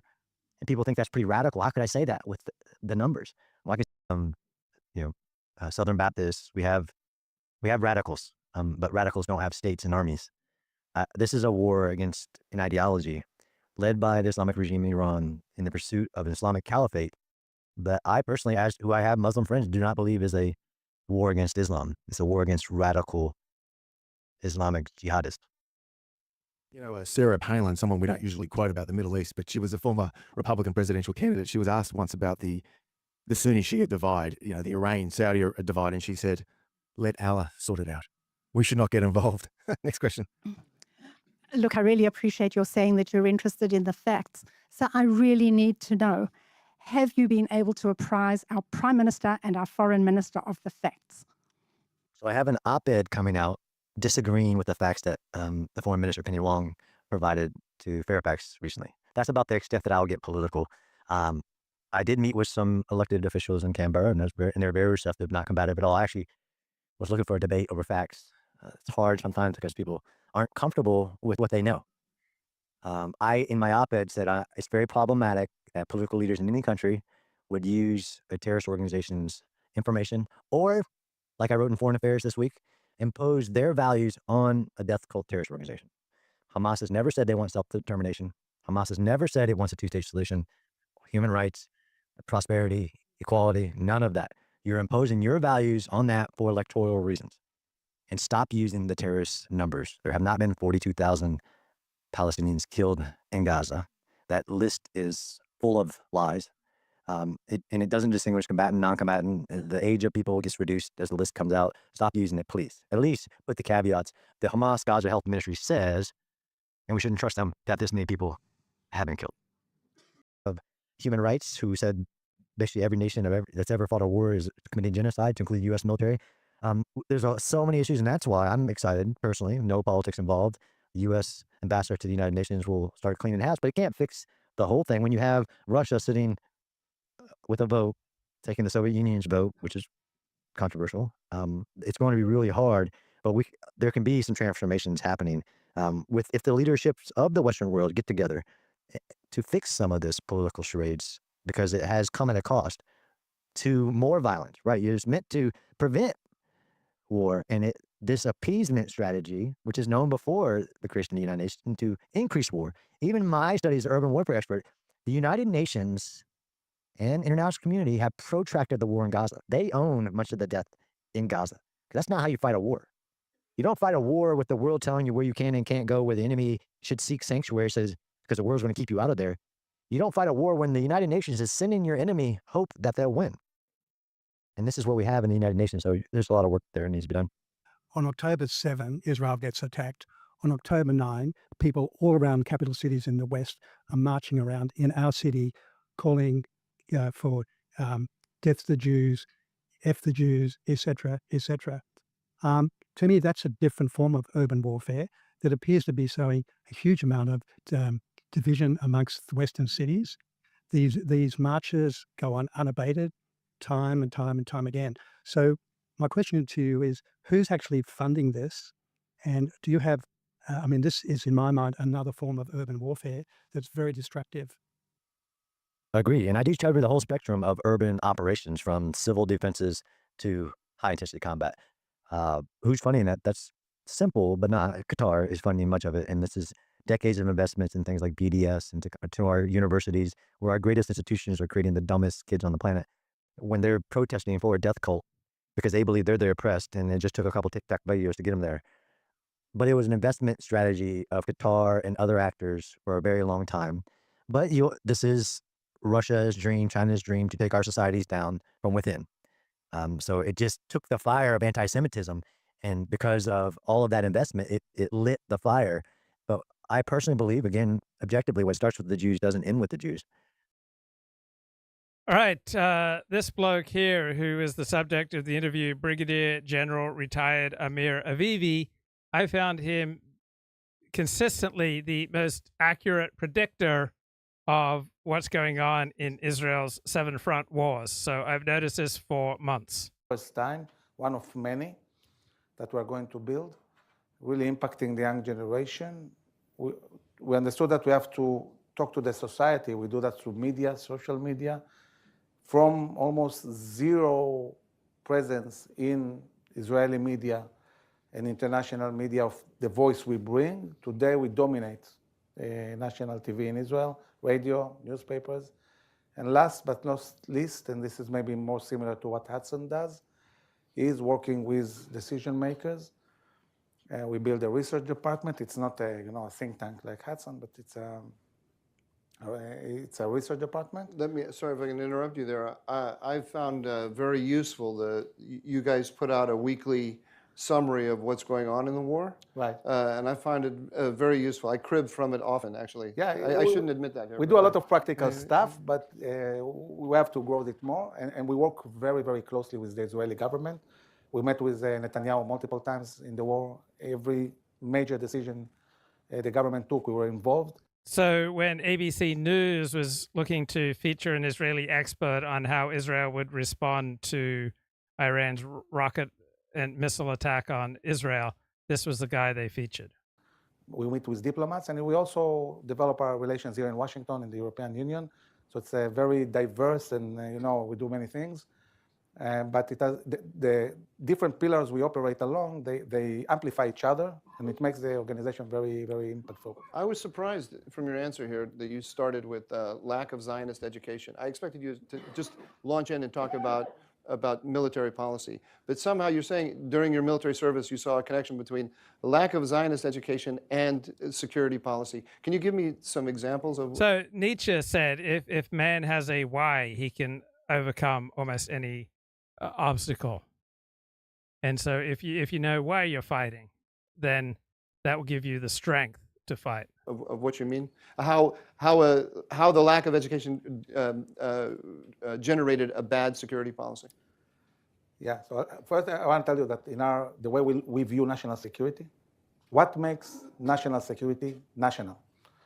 We say that national security is first and foremost about national values, about connection to the vision. Well, there's something far more important than values, and that is the sense of national identity, the connection, the bond, the nationalism, the sense of your country, your fellow citizens are an extended family. And to what the nation wants, take Britain. There's a big difference between Britain, a nation where the sun never sets down, or Britain, an island. It's a different vision. And then talking about how you would build an army and so on, it's a completely different vision. It will be a different national security approach. It starts with national values. What do you want to achieve? And I'll tell you a short story. I was battalion commander in Operation Defensive Shield, and I found myself fighting in the fiercest fight I've ever experienced in my military career.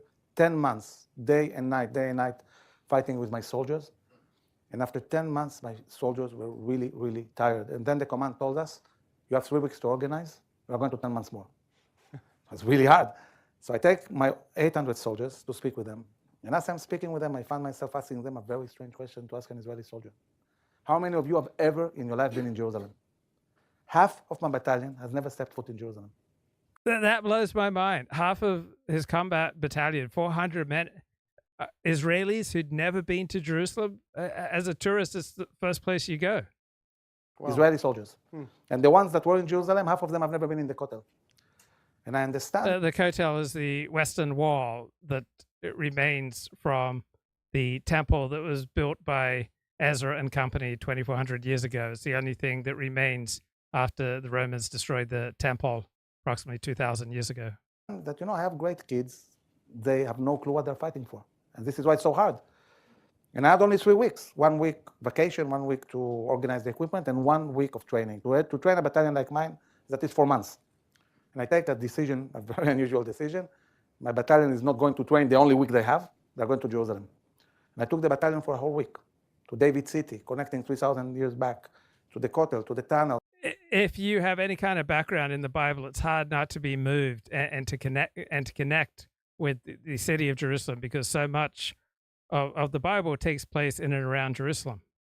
And you can walk the same streets as these biblical characters. The old city. I took them also to the Knesset. And in the last day, 800 soldiers sat at the president's house and spoke with the president of Israel. When this battalion went back to the battlefield, it was a completely different battalion. They excelled in combat to such an extent that after 3 months in the battlefield, the chief of staff calls me to his office. And he asked me, Amir, what's going on with the battalion?